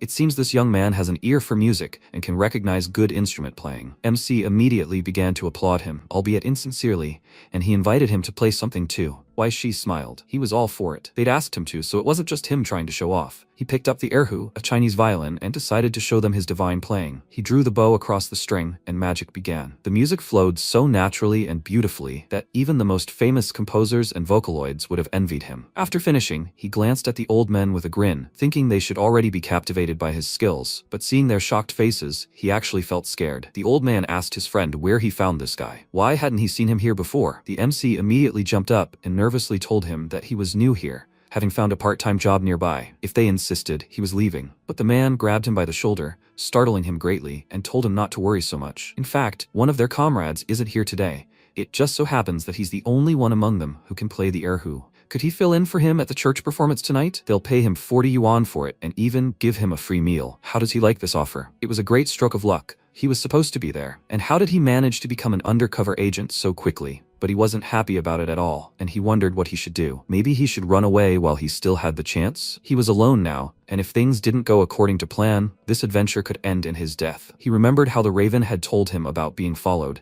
and he was naturally nervous. He had no choice but to agree, but he consoled himself with the thought that he'd be able to eat for free afterwards. Sometime later, in the church, people had already gathered for the performance, while the old people were getting ready. They had already changed their clothes and were about to start their performance, but Huai Shi was constantly feeling nauseous. He wiped the sweat from his face and wondered what had happened. The moment he entered this church, he felt nauseous. Was this premonition of death again? This was a dangerous place, and it seemed like he would never get out of here. He had been told that the Astronomical Society would look after him. Maybe everything would be okay? He looked into the trash can and felt sad that his lunch had simply gone to waste. After which he turned to the old man and asked if he died backstage.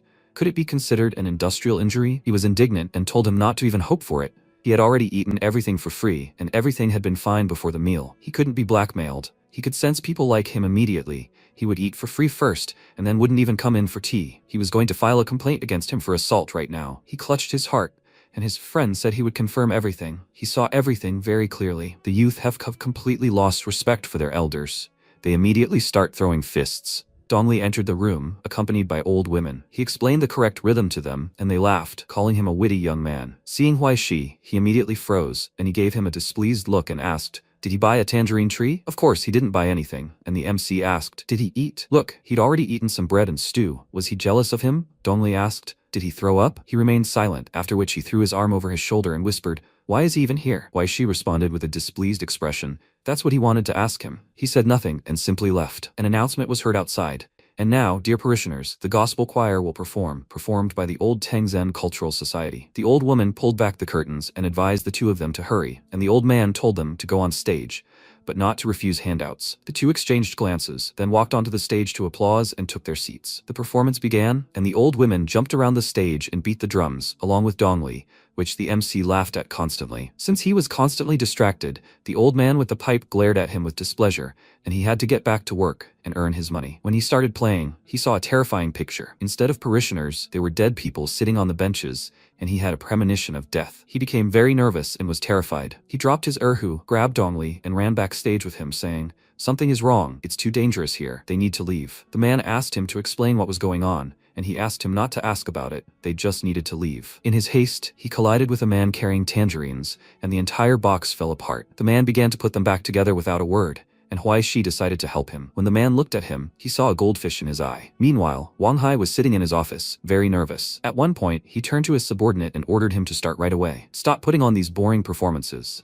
This time, let him do everything cleanly, without any preparation. He ran to do everything, and when the door slammed, Wang Hai looked at his reflection and put on his signature smile. Suddenly, his phone beeped a notification. He immediately checked it and saw a message. Tu Tai was arrested.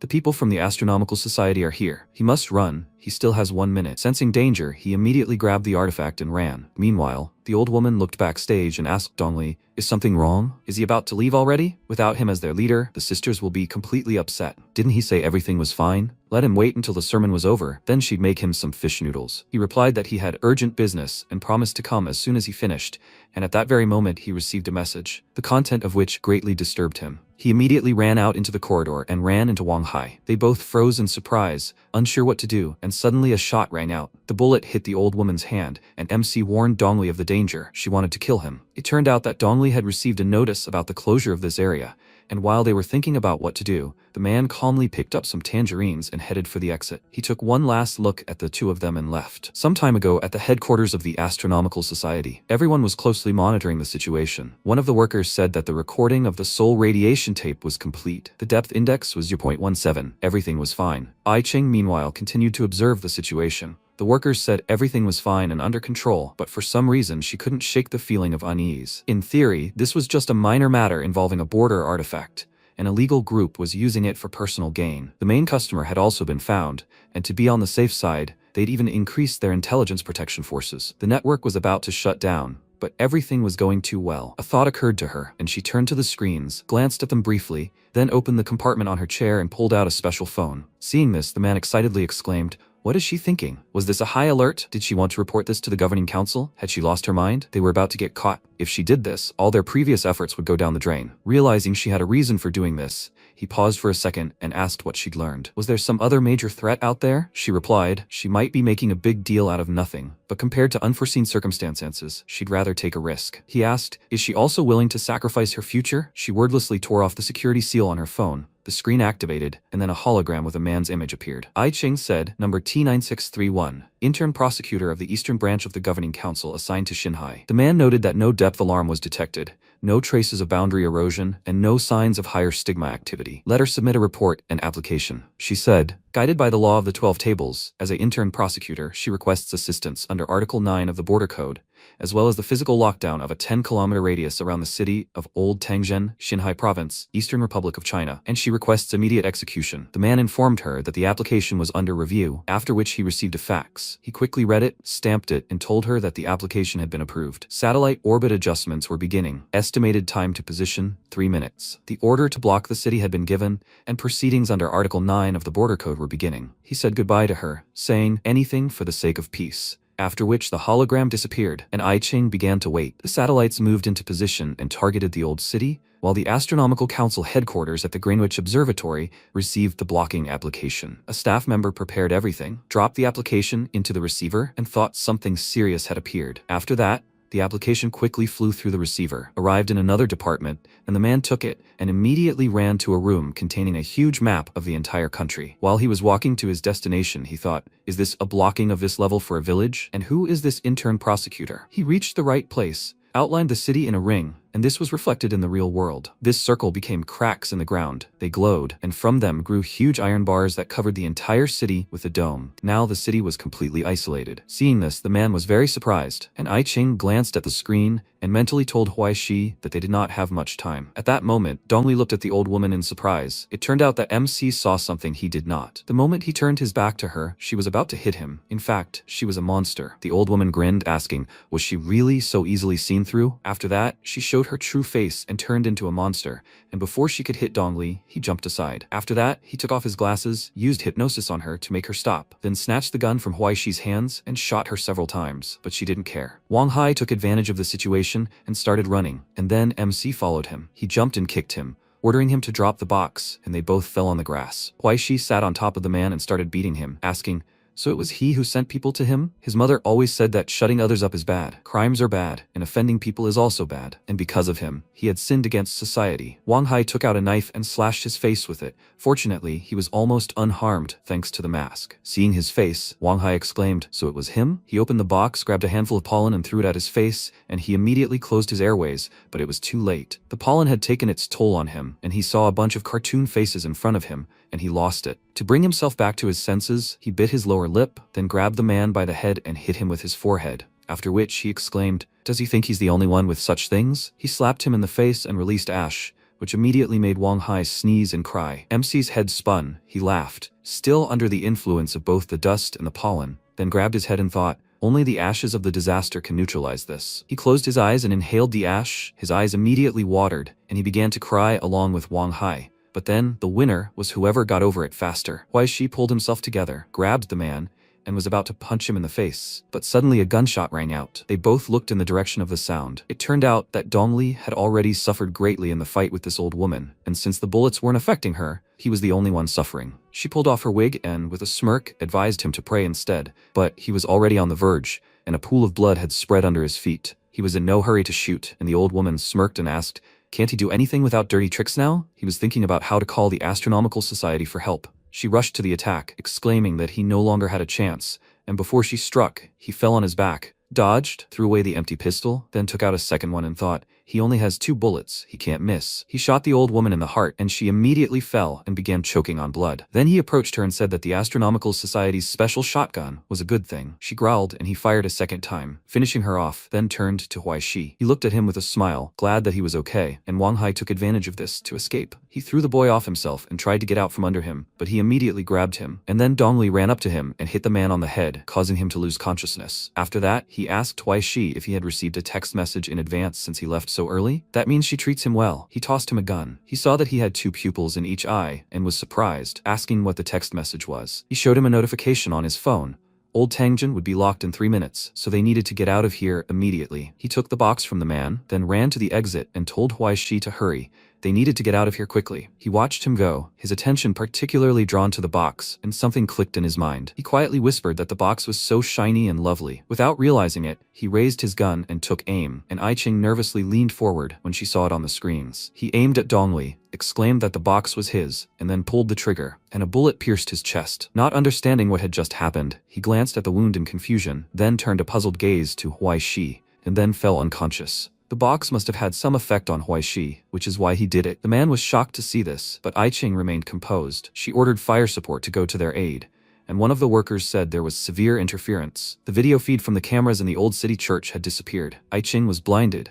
Now she could only guess what would happen there now. MC came to his senses at this time. He saw Dongli lying on the floor and a gun in his hand and thought, what did he do? Did he shoot him? But why? What motivated him? His gaze fell on this box. His head was immediately pierced by a strong pain, and he wondered, why is he still here? What was he doing in this church, if he felt threatened? What is he doing? Nausea rose in his throat. A goldfish fell out of his mouth along with drool, and he settled down in shock, thinking, this again? Suddenly, someone hit him on the back of the head with all his might. He fell and looked at whoever did it. Although his vision was blurred, he managed to make out the face of Old Man Yang, and when he pointed the gun at him, he was terrified. Yang mercilessly shot him twice in a row, causing him to cough up blood and, exhausted, ask, what is he doing? Another man's voice rang out, saying, it's troublesome that he's still resisting the 2nd generation of goldfish. Energy swirled right next to Old Man Yang, forming a portal. A man holding a goldfish bowl emerged from it and asked, so, is he a potential exalted? He wanted to say something, but only a cough came out, and he asked, is he still under stress? It's no wonder the very first 3rd generation ones couldn't infect him. He's out of luck. If it weren't for him, he would have taken the box long ago and wouldn't have to strain himself so much now. Dongli rolled over to see who was there. He saw a green sun on the man's glove, and judging by his frightened eyes, he was a very dangerous person. He ordered Huai Shi to leave quickly, and the man asked, can't help himself, so take care of someone else? He somehow influenced Old Man Yang. He approached Dongli and then shot him right in front of Huai Shi,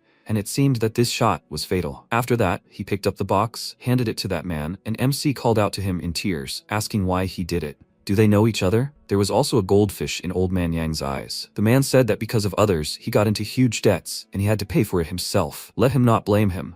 It is better for him to blame only his own difficult fate. And then Huaishi remembered how Old Man Yang called him recently and offered him to try a certain job. Even then, he was under the influence of that man and the goldfish. MC realized that it was a trap. He had deceived him from the very beginning. The man told him how a week ago he stumbled upon the cauldron of rebirth. It happened by accident. Taking it was also a momentary whim. The original plan was simple. Use his sole ability, the Aquarium of Grins, to control the small fish and arrange a squabble between them, and then, through Old Yang, slip the box to a complete stranger for him to take it away. Having received the box, he could leave without a trace. No one would suspect a thing. Then, Huaishi appeared. The boy was simply supposed to play the role of an instrument, promptly reporting his location so that he would understand where to go to pick up. And when he entered the alley, he deliberately sent that man after him. He thought he was just unlucky enough to run into murder, but he was wrong. He was just unlucky enough to meet him. There was a goldfish in the man's eyes. It affected the boy, but he thought he was just imagining it and asked the man what he was doing. After that, he vomited blood along with the goldfish, which he hadn't even noticed. The man didn't expect that the mocking fish tank was a way to split his primordial essence into goldfish, implanting them in people and giving hidden orders. Who knew that this guy would turn out to be a latent, pre-exalted being under stress, resistant to third-generation larvae, and he'd also attracted the attention of the Astronomical Society. After his story, MC realized that means that goldfish was prepared for him. It turns out, according to this plan, he was supposed to die from the very beginning. The man sat down next to him and said that he had, of course, significantly ruined his plan.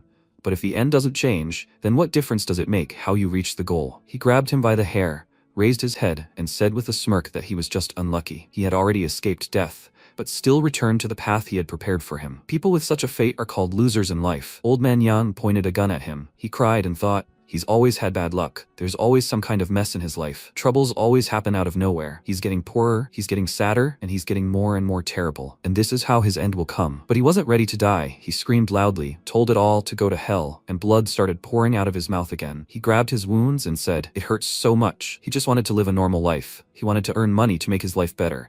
Find some kind of job, even if he had to work like crazy. Find a loved one and get married. Have a home where he won't be despised. Is this also a mistake? Why can't they just leave him alone? After listening to his desperate cries, the man sighed and said, everything is for a better world. A lot, alas, is beyond their control. He's sorry, but someone else's sacrifice is needed for a higher purpose. He ordered Old Man Yang to finish him off and pointed a pistol at Huaishi. He stared at him in fear, not believing he could do it, and then the man fired. Hearing a loud bang, he immediately closed his eyes, but when nothing happened, he opened them in surprise. The bullet was stuck in a barrier that appeared at the last moment. The man immediately turned and looked at him in surprise, asking, is this a protective area? She gave him her talisman? Is he really her sweetheart? Only a stigma of the 4th rank and above can penetrate this. It is almost impossible to penetrate this wall within 3 minutes. He looked closely at the boy. He was already unconscious from pain, and he decided not to touch him. He himself would die from blood loss. He told Yang that they were leaving. Time was precious these days. He ordered him to close all the doors and prepare for the ritual, after which they split up, and he,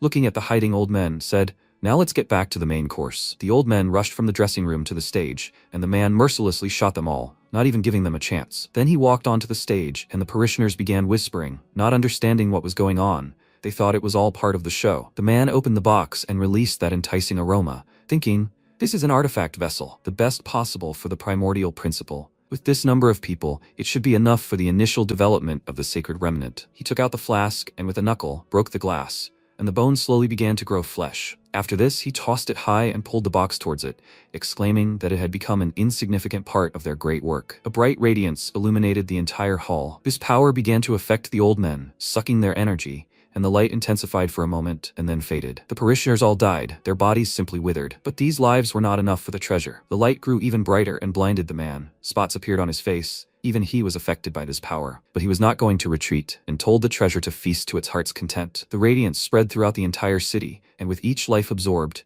the sacred remnant grew stronger, turning into a full-fledged hand. The man laughed and told it to absorb everything into itself. Let it open the eyes of this world. His hand glowed even brighter, turning into starry antimony, and the man rejoiced. There was still just a little more left, but the glow suddenly vanished, and he wondered if the absorption of primordial matter had stopped. He ran out of the church, saw the dome in the sky, and exclaimed, a separation from reality? Could this really be the work of the Astronomical Council? If they'd managed to calculate everything to this point, this woman must have a head on her shoulders, even though she was just a hair's breadth short of reaching the 5th step of the Philosopher's Stone. But even that, perhaps, was enough. The hand extended 2 fingers, then shot upward, pierced the church ceiling, and rose high into the sky, toward the dome. The hand clenched into a fist, then struck out, breaking the barrier. Meanwhile, The observation post detected an illegal border crossing. The soul print comparison was complete. The threat level was elevated. This was an alien from the Green Sun extremist organization, the fourth of the 10 disasters. Wind disaster, threat level A. The man grew nervous, glanced at Ai Ching, and thought, if not for her stubbornness, the Green Sun madman would have punched a huge hole in Xinhai. How did she manage it? Had she really relied on intuition alone? She asked if there was any news about the troop withdrawal, and the operator fearfully informed her that no signs of life were found in either the church or Old Tangjin. She nervously glanced at the closure notices and exclaimed, "What are they waiting for then? The Special Affairs Department hasn't even prepared a final action plan." The command post fell silent for a second, then they began executing the emergency response protocol. The city was surrounded by artillery. They aimed their guns and fired. The shells flew straight toward the church, toward the hand. The impact caused several explosions, and the command post immediately brightened. The man ordered them to continue the attack and not reduce their firepower. He thought, the hand of the wind disaster is responding, which means it is not yet capable of directly withstanding the bombardment. The physical laws of reality still apply. If there is enough firepower, it will be possible to get rid of it. A notification arrived on his phone, which immediately brought a smile to his face. He excitedly informed Ai Ching about the arrival of reinforcements from the higher realms, and she wondered, could it really be she who is the current guardian of reality, on duty in Eastern Xia? He read her thoughts and said that she was the second in the Eastern Xia lineage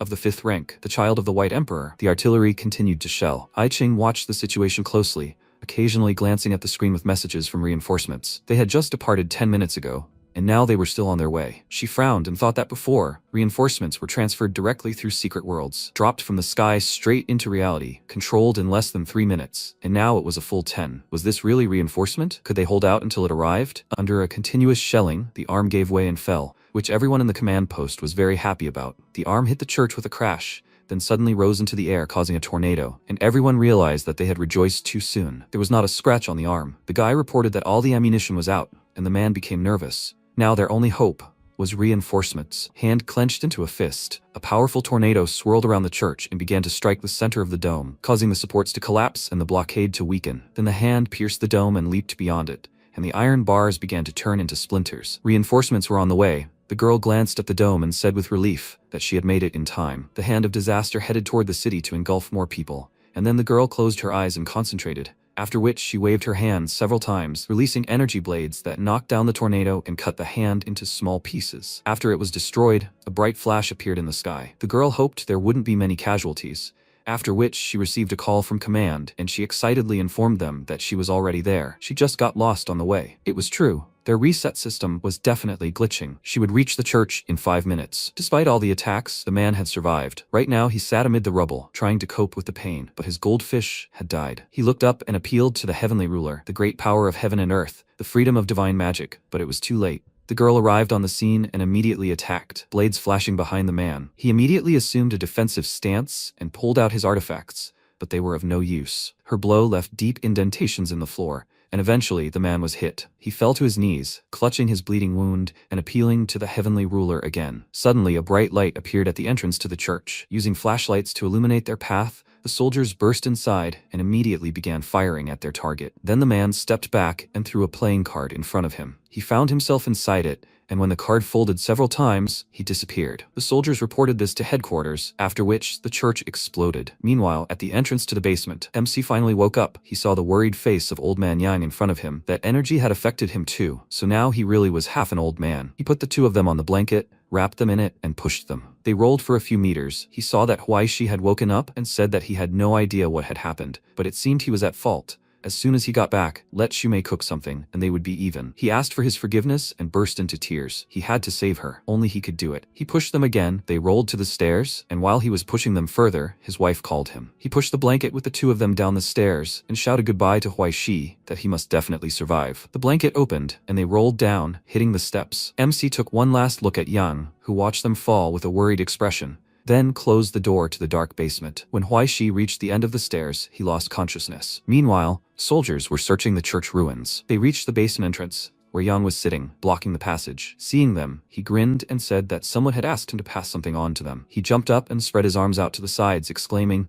"A green sun will illuminate the whole world." He was shot, fell, and the goldfish finally left his body and dissolved. Time passed, the two were found and taken to the hospital. I Ching and the department head soon arrived and immediately asked about the situation. One of the soldiers informed them that Dongli was seriously injured but alive, but Huaishi was in bad shape. A surgeon came out of the operating room and said they were too late. I Ching went to see Huaishi. She glanced at his lifeless body, then headed for the exit with a grim expression and told them to follow protocol. The doctors covered his body with a cloth and she left. MC heard the loud beeping of medical equipment and the doctor's voices. Is he breathing? No, his pulse has almost disappeared. He needs adrenaline. This is bad. His heart rate is getting irregular. It's about to stop completely. Where's the defibrillator? 1, 2, 3. Huaishi opened his eyes and saw the doctor's worried face in front of him. 1, 2, 3. This time the creepy doctor loomed over him. MC immediately came to his senses. The old man grinned and noted that he wasn't dead yet, and he looked around. Capsules of liquid in which preserved bodies floated, skulls on shelves, and vessels with organs. He asked the old man where he was, and the answer shocked him. He was in hell, 12 deep. This is his workshop of the dead. He sells small trinkets to clients. Soon he will become one of those trinkets. He moved his hand aside, took out a scalpel, and pressed the tip into his skin, causing him to cry out in pain. But the doctor immediately closed his mouth and told him to be quiet. He can't stand noisy people. Huaishi moaned.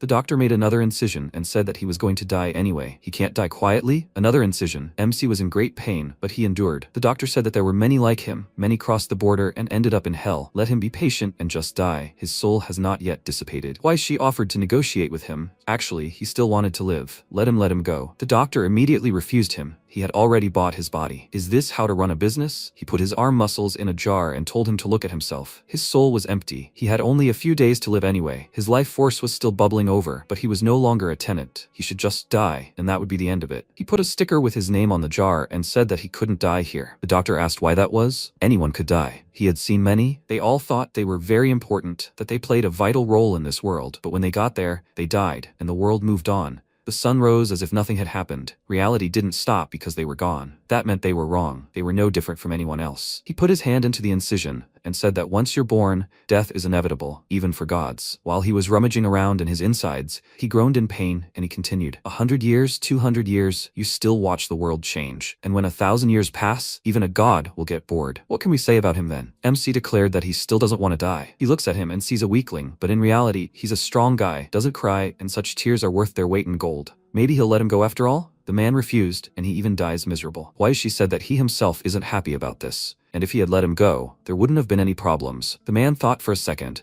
then pulled his hand out of his body and showed him the shreds of flesh, exclaiming that everything there was crushed. He was finished anyway. No lungs, intestines were mush. MC said that Gan lived without a heart for half an hour. Half an hour would be fine for him too. The doctor told him to stop talking. He had gutted him completely. Let him accept it already. He got to the stomach as soon as he made an incision. Chyme sprayed onto his clothes. He paused for a second and then asked what he ate. It smelled terrible. He told him that yesterday at lunch, an old trader treated him to hot pot. Has he tried hot pot? The doctor remained silent, and he said that by the look of him, he was a foreigner, and hot pot is a signature dish of the Eastern Shia. Old man Yang is an idiot and always gets into trouble, but his hot pot is simply divine. While he was telling him this, he completely exposed his bones, and he exclaimed that since he had brought his body to this, why didn't he just die quickly? Huaishi called him a crazy idiot and asked if he could help him. The doctor took out his eyeballs and he declared that he would sell himself to him. He would do whatever he said. He was even ready for that. Just let him be more gentle. The doctor still answered him that death was inevitable, and he said, even if it was inevitable, he still didn't want to. Isn't it possible to live as long as he wanted and then die? Suddenly a bright glow began to emanate from his bones. The stand with medical instruments fell, and the doctor cursed, asking what was happening. His entire skeleton began to glow brightly, and the doctor waited for a while, then looked at the ceiling and exclaimed discontentedly that he had won. Let him take him from here, and immediately, he never wanted to see him again. A bright light appeared on the ceiling. It flared sharply, and the skeleton fell into this radiance, overgrown with flesh, and when Huaishi's body returned to normal, he was taken away. Passing through the wall of light, he found himself among the stars. Ahead was a planet made of nothing but sea, a silver sea. He immediately headed there, and behind him stretched a tail like a comet. Finding himself above the planet, he felt great power and saw two black dots in the middle of the sea. There was a raven and his friend there, drinking beer. The man said that after he showed his daughter his photo last time, she burst into tears and demanded the same raven for herself. He had nowhere else to go, so he had to quickly catch her a dove. They hadn't seen each other for 7 years. He was interested in how she was doing, how she was studying. The raven smiled and told him not to worry. He saw her just before leaving. She had grown up, already a grown woman, slender and beautiful. Only the pigeon he slipped her seemed to be a bit of a problem. MC suddenly lost control and started falling.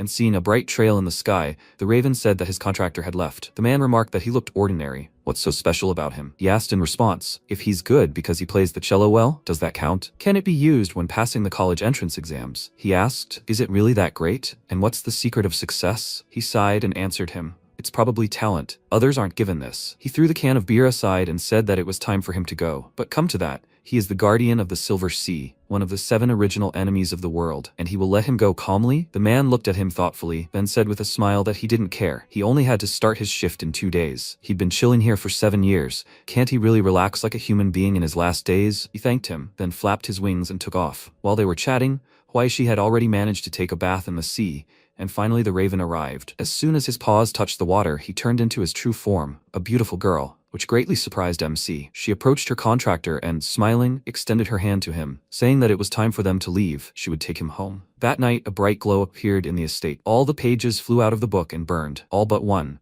and on that single page, a news story about the green sun was written. All this time, Huaishi was in intensive care. Although he was dead, they did not disconnect him from the machines, and finally he regained a pulse. He woke up at home on a shabby sofa. He tiredly touched his head and asked, is he still alive? And how long had he slept? I Ching answered him that he slept for about 12 hours, and it seemed he had recovered well. She had been sitting by the front door this whole time, reading a book, waiting for him to wake up. Trying to make sense of it all, he asked what had happened yesterday, and excitedly exclaimed, how's Dongli? She told him he was alive in intensive care. If he was lucky, maybe he'd wake up someday. But it wasn't his fault. Rather, he was lucky to have survived at all after the green sun had appeared on him. She slammed the book shut and headed for the exit, saying that although a lot had happened yesterday and the client had left, it was all over for him. He asked, confused, is that true? She confirmed it. Be that as it may, he wouldn't be involved in the further case anymore. No one would hunt him anymore. He could return to his quiet life, to which she congratulated him. She turned to him one last time. He peered intently into her face, and she asked, what's wrong? Was there anything else he wanted to ask? Is he worried about Dongli's car in the parking lot? He didn't let her finish and said, one thought has been bothering him lately. Where has he seen her before? She looked at him in surprise, after which her subordinate opened the door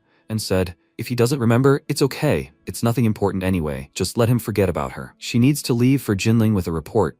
She wishes him good luck in the future and hopes that they will not meet again. She said goodbye and left. Having recovered a little, MC went to wash himself. He splashed cold water on his face, looked at his reflection, and his gaze fell on the creams and other skincare products standing on the sink. He went into the room, found his clothes, and the money Yang gave him fell out of his pants pocket, but he ignored it and went out into the garden. He sat down on the steps, and a raven landed on his shoulder and asked, isn't it offensive and empty? He shouldn't be sad, just light a cigarette and relax. And if he doesn't want to, let him buy a bottle, drink a couple of glasses, get some sleep, and everything will pass. He asked sadly, will it really pass? She hesitated, but then said, it will pass. It's all over after all. Just as he wanted, he got rid of all this running around and returned to his longed-for quiet life. He remembered shooting Dongli, the face of old man Yang, and asked, how could it all just end like that? He grabbed his head and cursed, and the raven moved to the fence and gave him some time. Having calmed down, he told her that as a child he once had a high fever. His parents were very angry then, because they were on vacation abroad, and he didn't take care of himself, only problems.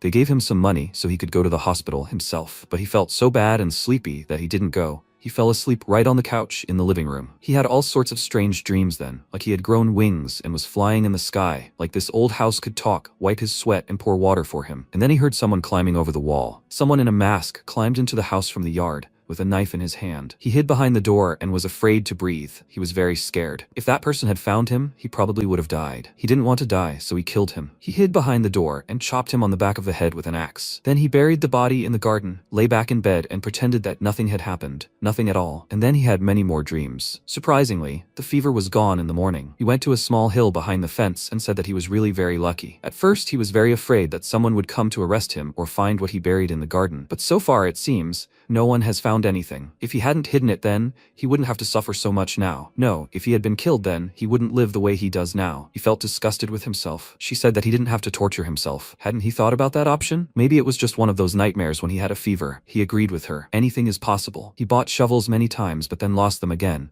Every time he stood here, he hesitated. He was afraid of what was really hidden underground. In fact, he wasn't afraid of digging up a body. He was afraid of the truth. If he dug up this place, he wouldn't be able to deceive himself anymore. And how would he then return to his quiet life? He took a shovel and said, he thought he would deceive himself all his life, but now there is nothing to be afraid of. He always knew, from the moment he was born, his parents never loved him. After his grandfather died, they stopped caring for him. He doesn't need them at all. When they were there, he worked constantly, no help at all, and when they left, he was left completely alone. So he lived all these years, patching one hole after another, barely surviving. And now, if he doesn't earn money, let alone pay for his studies, he simply won't be able to survive. He himself knows that such a life isn't worth a dime. Why? For what purpose does he suffer so? This isn't life, but a nightmare. No matter how hard he fights, nothing will change, and on top of that, they despise him. Maybe it's easier for him to just give up? No. He's strong. He'll endure. Even if he has to sell his dignity, he doesn't care. He's not angry because he knows that as long as he keeps moving forward, everything will work out, little by little. Everything will return to normal. There are people like Old Man Yang, who specifically look for work for him, sometimes making up an excuse to give him more money, and Dongli treats him, gets him out of troubles he gets into. Even when he shot him in the back, all he could think of was for him to escape. Doesn't that prove his life is worth something? But now he won't give up so easily. He imagined that idiot's face in the place where he dug the hole and struck with all his might. And then a loud ringing sound rang out. The rusty shovel broke into pieces. He threw it aside and looked at the hole together with the crow. A transparent axe lay there. He took it and swore to kill him. The crow liked his words and laughed and said, "The transmutation of iron and matter." He broke through the barriers between spirit and matter. This 7-year pause of murderous intent and death was able to take material form. He stepped beyond the stress stage, and his nature rose. The Silver Sea bestowed upon him the unique name of the soul, the hand of imprisonment. He returned to the house. Night had already fallen, and he lit the candles. He asked the crow, "Nothing will happen, right?" She said, "He wanted to find clues through the entries about Old Man Yang in the Book of Fates. It's a good day, but it's unlikely to yield anything." In a situation like this, you have to resort to less than reliable methods, and to make it easier for him to understand, he can think of the Book of Fates itself as a control panel for an important object. Everything he's read so far has only been a table of contents. The book works the same way as if he had a computer and was planning to engage in cybercrime. Now he needs to use the entries about Old Man Yang as a login and password to discreetly bypass the blocking and access a dangerous prohibited server,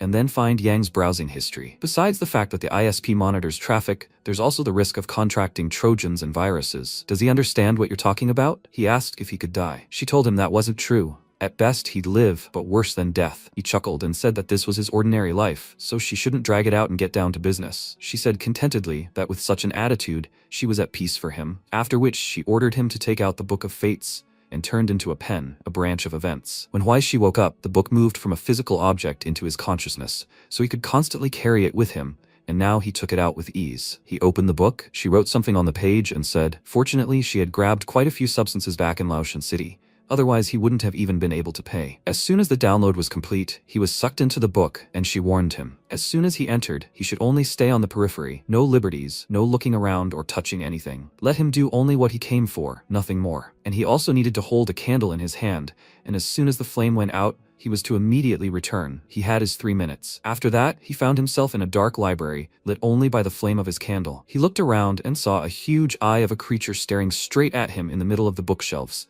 and he recoiled in fear. There was a crash, and a crow warned him. 2 minutes 40 seconds left. How much longer would he wander there aimlessly? She was taking a risk by covering him. He must be wondering what that sound was. He was almost spotted by a predator, so he had to be quicker. He pulled himself together and got down to business, and to avoid getting lost, he kept his eyes on the fire. The candle had absorbed the ruined notes of Old Man Yang. It would show the way to his archive. He walked carefully between the shelves, and the crow stopped him and said that it was here, 3rd row. 2nd book from the left. He had to be quicker. He only had a minute left. As soon as he opened the book, his eyes widened sharply, and tentacles reached out from all corners of the library, intending to grab him, but the candlelight stopped them. He was scared. The crow told him not to pay attention to it. He was here for something else. Let him forget about the librarian, absorbed in the hellish dimension. Until the candle went out, it wouldn't find him. He had 50 seconds left. A tape popped out of the book, containing all the fragments of Old Man Yang's life. In one of them, he saw him straining on the toilet and let out a chuckle. But he was not here for that. He quickly rewound the recording and saw a fragment from the hospital. He came to meet his wife and told her not to worry.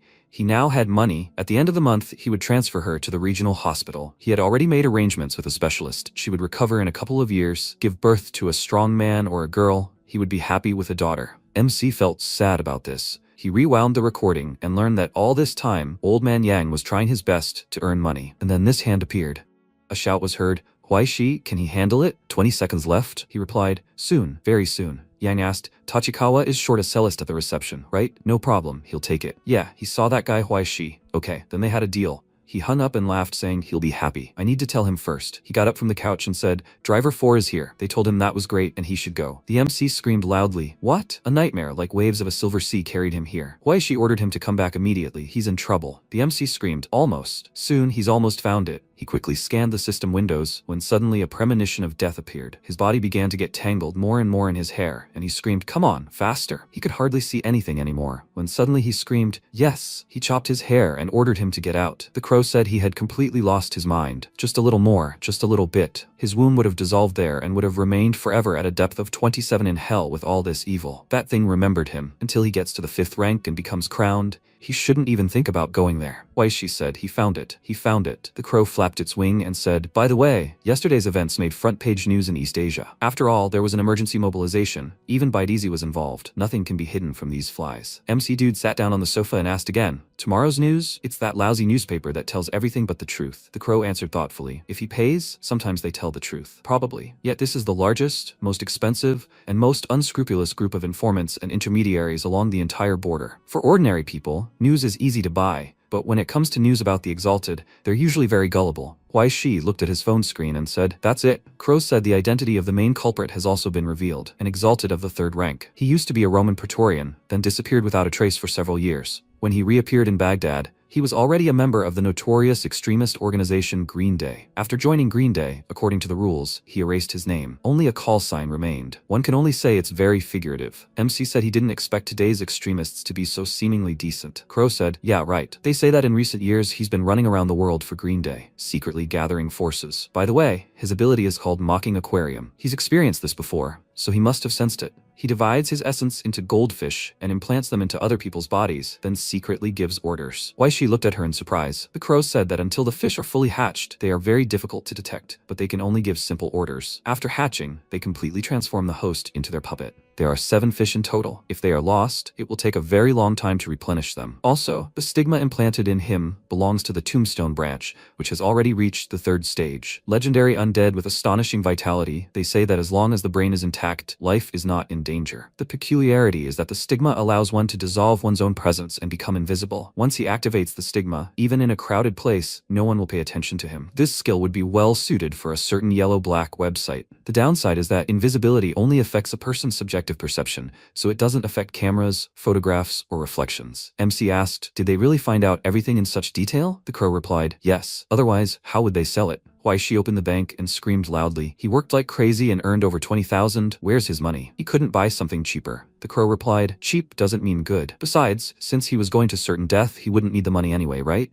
MC screamed, "Who said he was going to certain death? He couldn't call anyone." The crow looked at him thoughtfully and asked, "Who would he call?" Liu Dongli is still in intensive care. Before leaving, she said she was going straight to Jinling, probably. She's already at the airport. Does he have their contact information? What will the police do? I Ching? Special branch? Then O2 will do? MC asked. Then maybe. So what should they do? It's a nightmare. It's impossible to do this. It's impossible to do that. The crow said there was an option. From now on, he would go his own way, and he would go his own way. His brother, Red Gloves, would roam free and continue to wreak havoc. And he, thanks to his diligence and golden finger, would rise to the top of life. If this arrangement suited him, she would be all for it. Could his sister really wish him harm? Why, she replied, "Absolutely." She had already set him up from head to toe. The crow cleared her throat and said he needed to understand something. As the master of the Book of Fate, Kuai Shi, since he had already ascended, he could no longer bind himself to these weak dogmas. Until the Commission of 10 in the administration issues the law of the 12 tablets, for the ascended, there is only one law, the law of Talion, an eye for an eye, a tooth for a tooth. If she can teach him anything in this process, then this is his first lesson. In this world, there is no pity or compassion for the weak, and there is no room for cowardice in anything, just like in what he faced. If he does not control fate, then fate controls him. She flapped her wings and then asked, "How was he? Did he feel all the coolness of his sister?" She had been thinking about this cool phrase all night. She ordered him to say something. Why, she looked at her thoughtfully and asked, "By the way, does she by any chance have hidden combat power? At a critical moment, can he transform? They will unite.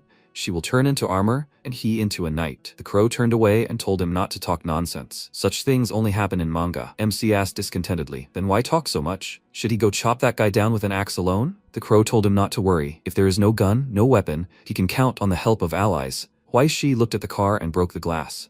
He said, "Old Liu, he is now going to avenge him, so he should not be offended by such trifles." He took out the suitcase and said with a grin, he knew it was here. He clearly remembers that over the past 2 days, all of Old Lou's valuables were taken from here. The crow said she had a question. His car keys were on the table. Why did he break the glass then? MC cursed and snatched the keys, said, "Great, now he doesn't even have to spend money on a taxi." They got in the car and the crow asked if he could drive. MC answered, he played NFS. He looked at the crow and asked why she was twitching. Did she want to jump out of his car? It was she who suggested him to take revenge. Let her hold on tight. The crow screamed, "Stop, she's not ready to die yet." Why she's really sick. She'll give him money. Please let him call a taxi, okay? No, it's better to let him call people. He has the special department's phone number. MC smiled and asked if there was time to wait for them. He quickly took off and drove forward. He said time was running out. They were on their way. After a while, they arrived at the containers, inside of which Red was lying on the floor and moaning. He screamed, "Nightmare! This monster schoolboy from Dongxia." He crawled forward and sighed, and then grabbed the cup and said, "Nightmare. He has to recover, with the help of a temporary serum made of silver blood." He started drinking it and clutched his head. His phone rang and he answered. Red said, "It's him. He's still in Shanghai." "Yes, he's injured.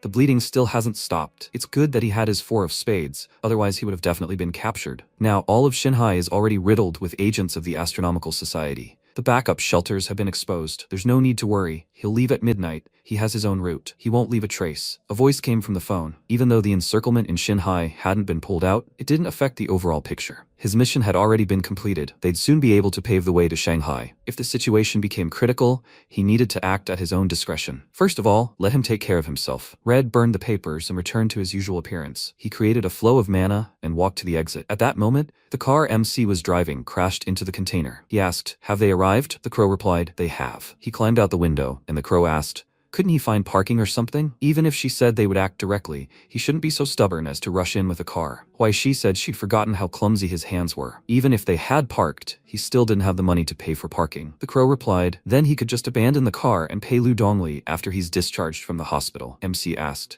how can she be so shameless? He's still in the hospital. By the way, they were getting ready to hunt. Where are the monsters? The crow asked if he could try calling. They fell silent. And then MC put his hands to his lips and shouted, is anyone there? Is anyone alive? Fellow countrymen, they don't want to shoot. Brother, Red Gloves, couldn't he find a better place? Red watched him discontentedly through the system window and asked, what the hell is this? Is he kidding me? At that moment, the man took aim with his gun, when suddenly he saw a bright eye in front of him and screamed, what the hell? The crow perched on the muzzle of the gun and asked, what the hell is he doing, brother? Standing at such a height in the rain probably wasn't a good idea. Let him catch the first aid kit. She handed him a thread, and Red thought it was an iron thread. Lightning struck the gun, and Red grabbed his head. He screamed, what a nightmare, a bird, another bird. How many of these monsters did one batch produce? If so, he only has to. Red walked out of the container, and Huai Shi said, he really did walk out. Red asked, is he really alone? Generations in Dongxia are getting stupider. MC waved his hand and said, no, he might have made a mistake. Although it's not their first meeting, he probably needs to introduce himself. But he's not really into all these ceremonies, so if he really needs to call him something, let him call him. He took off his hood and said, let him call him Little Sue of Huaihai Road. Red cried out in irritation, idiot, is he kidding him? MC shot at him and hit him in the head. He thought he hit. At that moment, the ghoul's regeneration began and Red disappeared. Why, she thought, did he disappear? What just happened? Why is he here? Suddenly, a shot was fired at his back and he fell to the ground. MC thought, it hurts. Although he had put on a bulletproof vest beforehand, the wound on his back had not yet healed. He looked up and saw Red's body in front of him, who had quickly moved. So this is the ability of the third-tier ghoul stigma. Not only does it make him invisible, but it also makes one forget that he exists. Huai Shi stood up, when suddenly a voice rang out, a ghoul. MC remembered the crow's words. In Eastern European legends, a ghoul is a living dead person who has risen from his grave, or, in other words, a vengeful spirit. It was precisely due to his special origin, buried deep underground, that he acquired this unnoticed feature. The downside is that it doesn't work on videos and photographs, and it can be detected through reflections. Currently, MC thought, the rain is so heavy, what reflection is there? Wait, videos and photographs. Exactly. He opened the book and said, and to his right stands Red, who was looking at his frightened face with ease and interest. He fired and hit the enemy's body. He fired one more shot, after which Red dropped his gun. Huai Shi heard the sound of a lion's roar. MC said that the description of this horror is truly beyond praise. He saw a lion approaching him and barely managed to dodge. He turned around and asked, what kind of nonsense is this? Is this a hallucination? The lion looked at him and rushed to attack again. The crow asked, young man, why is he frozen? Let him shoot. This is a lion that was brought to the exhibition from South Africa to the Nanjing Zoo. Is it real? Does he want to become a fresh steak of a creature? MC screamed, the mocking aquarium can control even animals. Why didn't she say so right away? He started shooting, when suddenly he ran out of bullets. Huai Shi dodged and screamed, what a nightmare. The lion swung its paw and hit him, causing him to fly to the side and cough. The lion began to move, and MC thought, he can't move. Too bad, he broke his right arm. The lion rushed to attack when suddenly a bright mana pierced his body. MC rose from the ground and released his mana. He asked, Does the creature like it? Let it enjoy. How does the lion taste his strength? At that moment, Red stood up, holding the aquarium in his hand. MC put the gun to the monster's neck and fired. The lion's body fell on him, but he threw it away. Red asked, does he think that's all? MC looked to the side and screamed when he saw a snake starting to wrap around his body. He thought, there was a snake too? Red smirked and said, he admits, he almost lost to him, just a little. He grabbed Huaishi by the head and said, but his terrible tricks ended there. No need to be afraid, he will not kill him. After all, even he doesn't often get the opportunity to turn an ascendant into bait. He laughed and said, he will become a living corpse that will work for him. The snake hit the mask on MC's face and it split. Red asked puzzled, is it him? What a huge mistake it was not to kill him then. Good. It's not too late to fix everything. He grabbed MC's head and he told him to think about it. In 18 years. No, in 17 years he will come again. Red chuckled and asked again, 17? He is not 17 years old. When his soul is devoured by goldfish, he will turn into an empty living corpse. His mana directed towards MC and he screamed loudly. Red ordered him to scream. Soon his 5 senses will be completely absorbed. He no longer feels a single pain. Huaishi's body went limp and Red laughed joyfully. He said, it's over. He didn't expect that he, a Green Day employee who rose to the 3rd rank, would fall to this, almost losing to some schoolboy from Dongxia. When will he be able to return to his homeland, to those native forests, to betray Rome, to become part of the Green Day, to penetrate reality? He had wandered for too long. His eyes widened in surprise when he saw the snake let go of MC. Red frowned and asked, what the? Huaishi began to unbutton his jacket and said, it's just a humidifier. He remembered Liu Dongli's words, the first lesson of the introductory briefing. He must have let the dry air ruin his face, an exclusive version of the Allied equipment, thanks to Liu Dongli for the sponsorship. This bottle contains a full 400 milliliters of Colombian ash gas. He ordered it especially for him. If it weren't for the rain, which reduced the effectiveness, he wouldn't have delayed so much. Red said irritably, he will kill him. MC released mana and told him not to rush. He swung his weapon and tried to hit Red. He screamed. What? Huaishi asked. Since he's already come, why are you in such a hurry to leave? The goldfish pushed MC back, and he fell to the ground. He spat the fish out of his mouth and killed it. Red looked at his broken aquarium in surprise, and Huaishi said, it's not over yet. He grinned and attacked Red again. He grabbed the gun and ordered MC to die. He started shooting at MC, but MC dodged. Red said with displeasure, damn it. He hit the car's display with a bullet and music started playing. Red frowned and thought, he can't take it anymore. The bullets too. He threw the gun to the ground and said, he's won. Moon prison, underwater cage, wherever he wants, let him be locked up there. He told Huaishi not to think about getting a word out of him. MC turned around and with tears in his eyes said, and it turns out he's not just a tasteless idiot who only listens to country bumpkins. If he had said it later, it would have been easier, but now everything is complicated. Maybe he will charge him for the electricity at full rate. MC released mana and said to listen. He thinks he misunderstood. He walked towards Red and said that he didn't come here to imprison him somewhere. He just wants to kill him or for him to kill him. That's all. He swung and attacked Red, who fell to the floor and laughed and said, is he crazy or something? Great. He clenched his fists and tore his clothes. Red frowned and said, come on. He swung the weapon and almost hit MC and then threw him aside. Huaishi thought, he barely made it. A little slower, and he would have lost his left arm. Red thought, this terrible axe not only physically hurts, it also hits the soul. If only it were possible to chop off his left arm. He started swinging his arm, and MC thought, he can't keep up with his movements. Red swung his knife, and Huaishi fell to the ground and rolled to the side. He dodged the attack, parrying the blows. Red thought, nightmare. This guy looks like a complete beginner, but why does he dodge every time? Is he just lucky? MC blocked the blow and jumped back. He thought, all the attacks come from the dead zone of his left hand. In hand-to-hand combat, he is no match for him. To win, there is only one way. He clutched his axe, and Red ran at him. MC ducked and clenched his fist. Drops flew to the ground, and he punched his opponent's chest. Red said, exactly, he's a beginner. I don't feel his blows at all. His eyes widened as painful sensations ran through his body. MC screamed, lunged with a fist. Blood spurted from Red's body, and he cried out, what? He started coughing and asked, what did he do? MC replied, it's a teary eye. How does it feel? He thought the binding hand could turn his substance into invisible iron grains. As soon as the grains of sand entered his blood through the wound, they would turn back into substance. Thus, the substance carrying all his pain and sorrow would explode inside him. Red grabbed his head and groaned. Huaishi rushed into battle and ordered the idiot to take it. This blow is for Yang. He hit Red in the face, then delivered another blow and shouted, this blow is for old Liu, and this blow is for himself. Red fell to the floor and stabbed him in the shoulder. He kicked MC away and swore loudly. He grabbed his head and asked who he was, anyway. MC stood up, wiped his face and asked why he needed to know, or were they also looking for male ladies of the night? He chuckled and said, he is Huaishi, a man, 17 years old. He is a righteous high school student.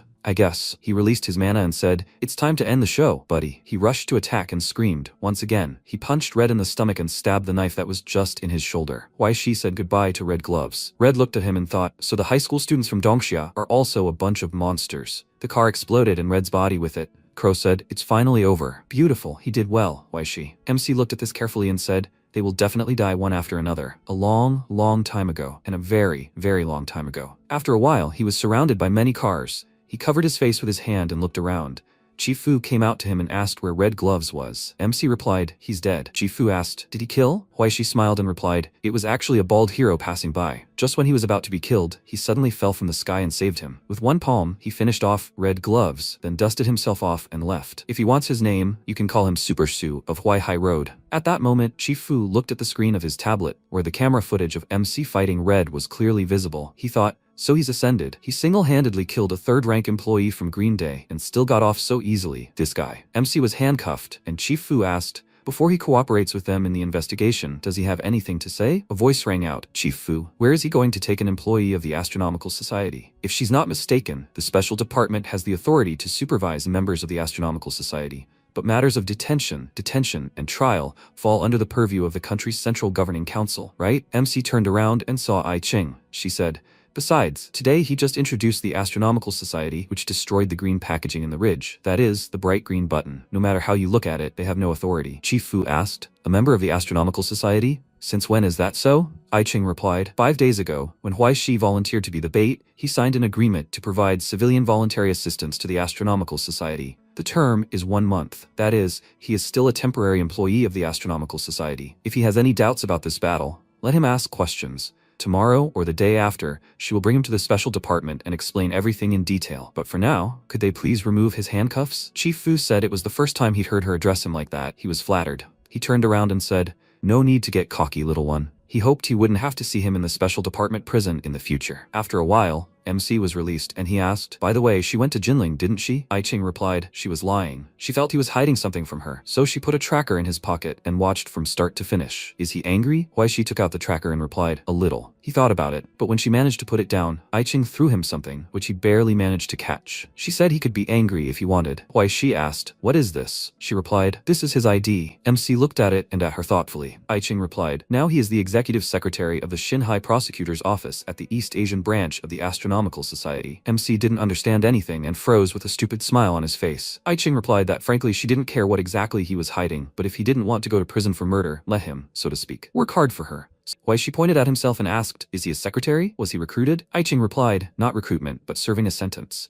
In short, he does the work, he writes the reports, he gets caught in the crossfire, he goes to his death. It's simple. MC thought, wait, so he's basically a second Liu? Ai Ching turned around and said, she hopes he's ready. He still has a lot of work ahead of him before his summer vacation ends, and more. They hadn't seen each other for a long time, Huaishi. After a while, in the new city library, Ai Ching walked down the corridor. She stopped at the classroom and said, there aren't many people here either, Professor. He sipped his tea from a cup and said, prosecutor. Welcome. Coffee or tea? Ai Ching replied, coffee, no sugar. The professor said, here are the results of her investigation. All available records and information about the Savior Order. At her request, he compiled the database without adding subjective opinions. He was confident she could handle these documents. He made tea and handed her a cup. Ai Ching opened the envelope with the documents and thought, even though the Savior Order and the Bo Ai Charitable Foundation had been destroyed, someone else's hand was behind it. Whether it was that strange relic from the border, or the Ascended ones who secretly crossed paths with them, everything suggested the situation wasn't so simple. Whose hand was it that reached out to Shinhai? She hadn't expected the Savior Order to have such a deep history.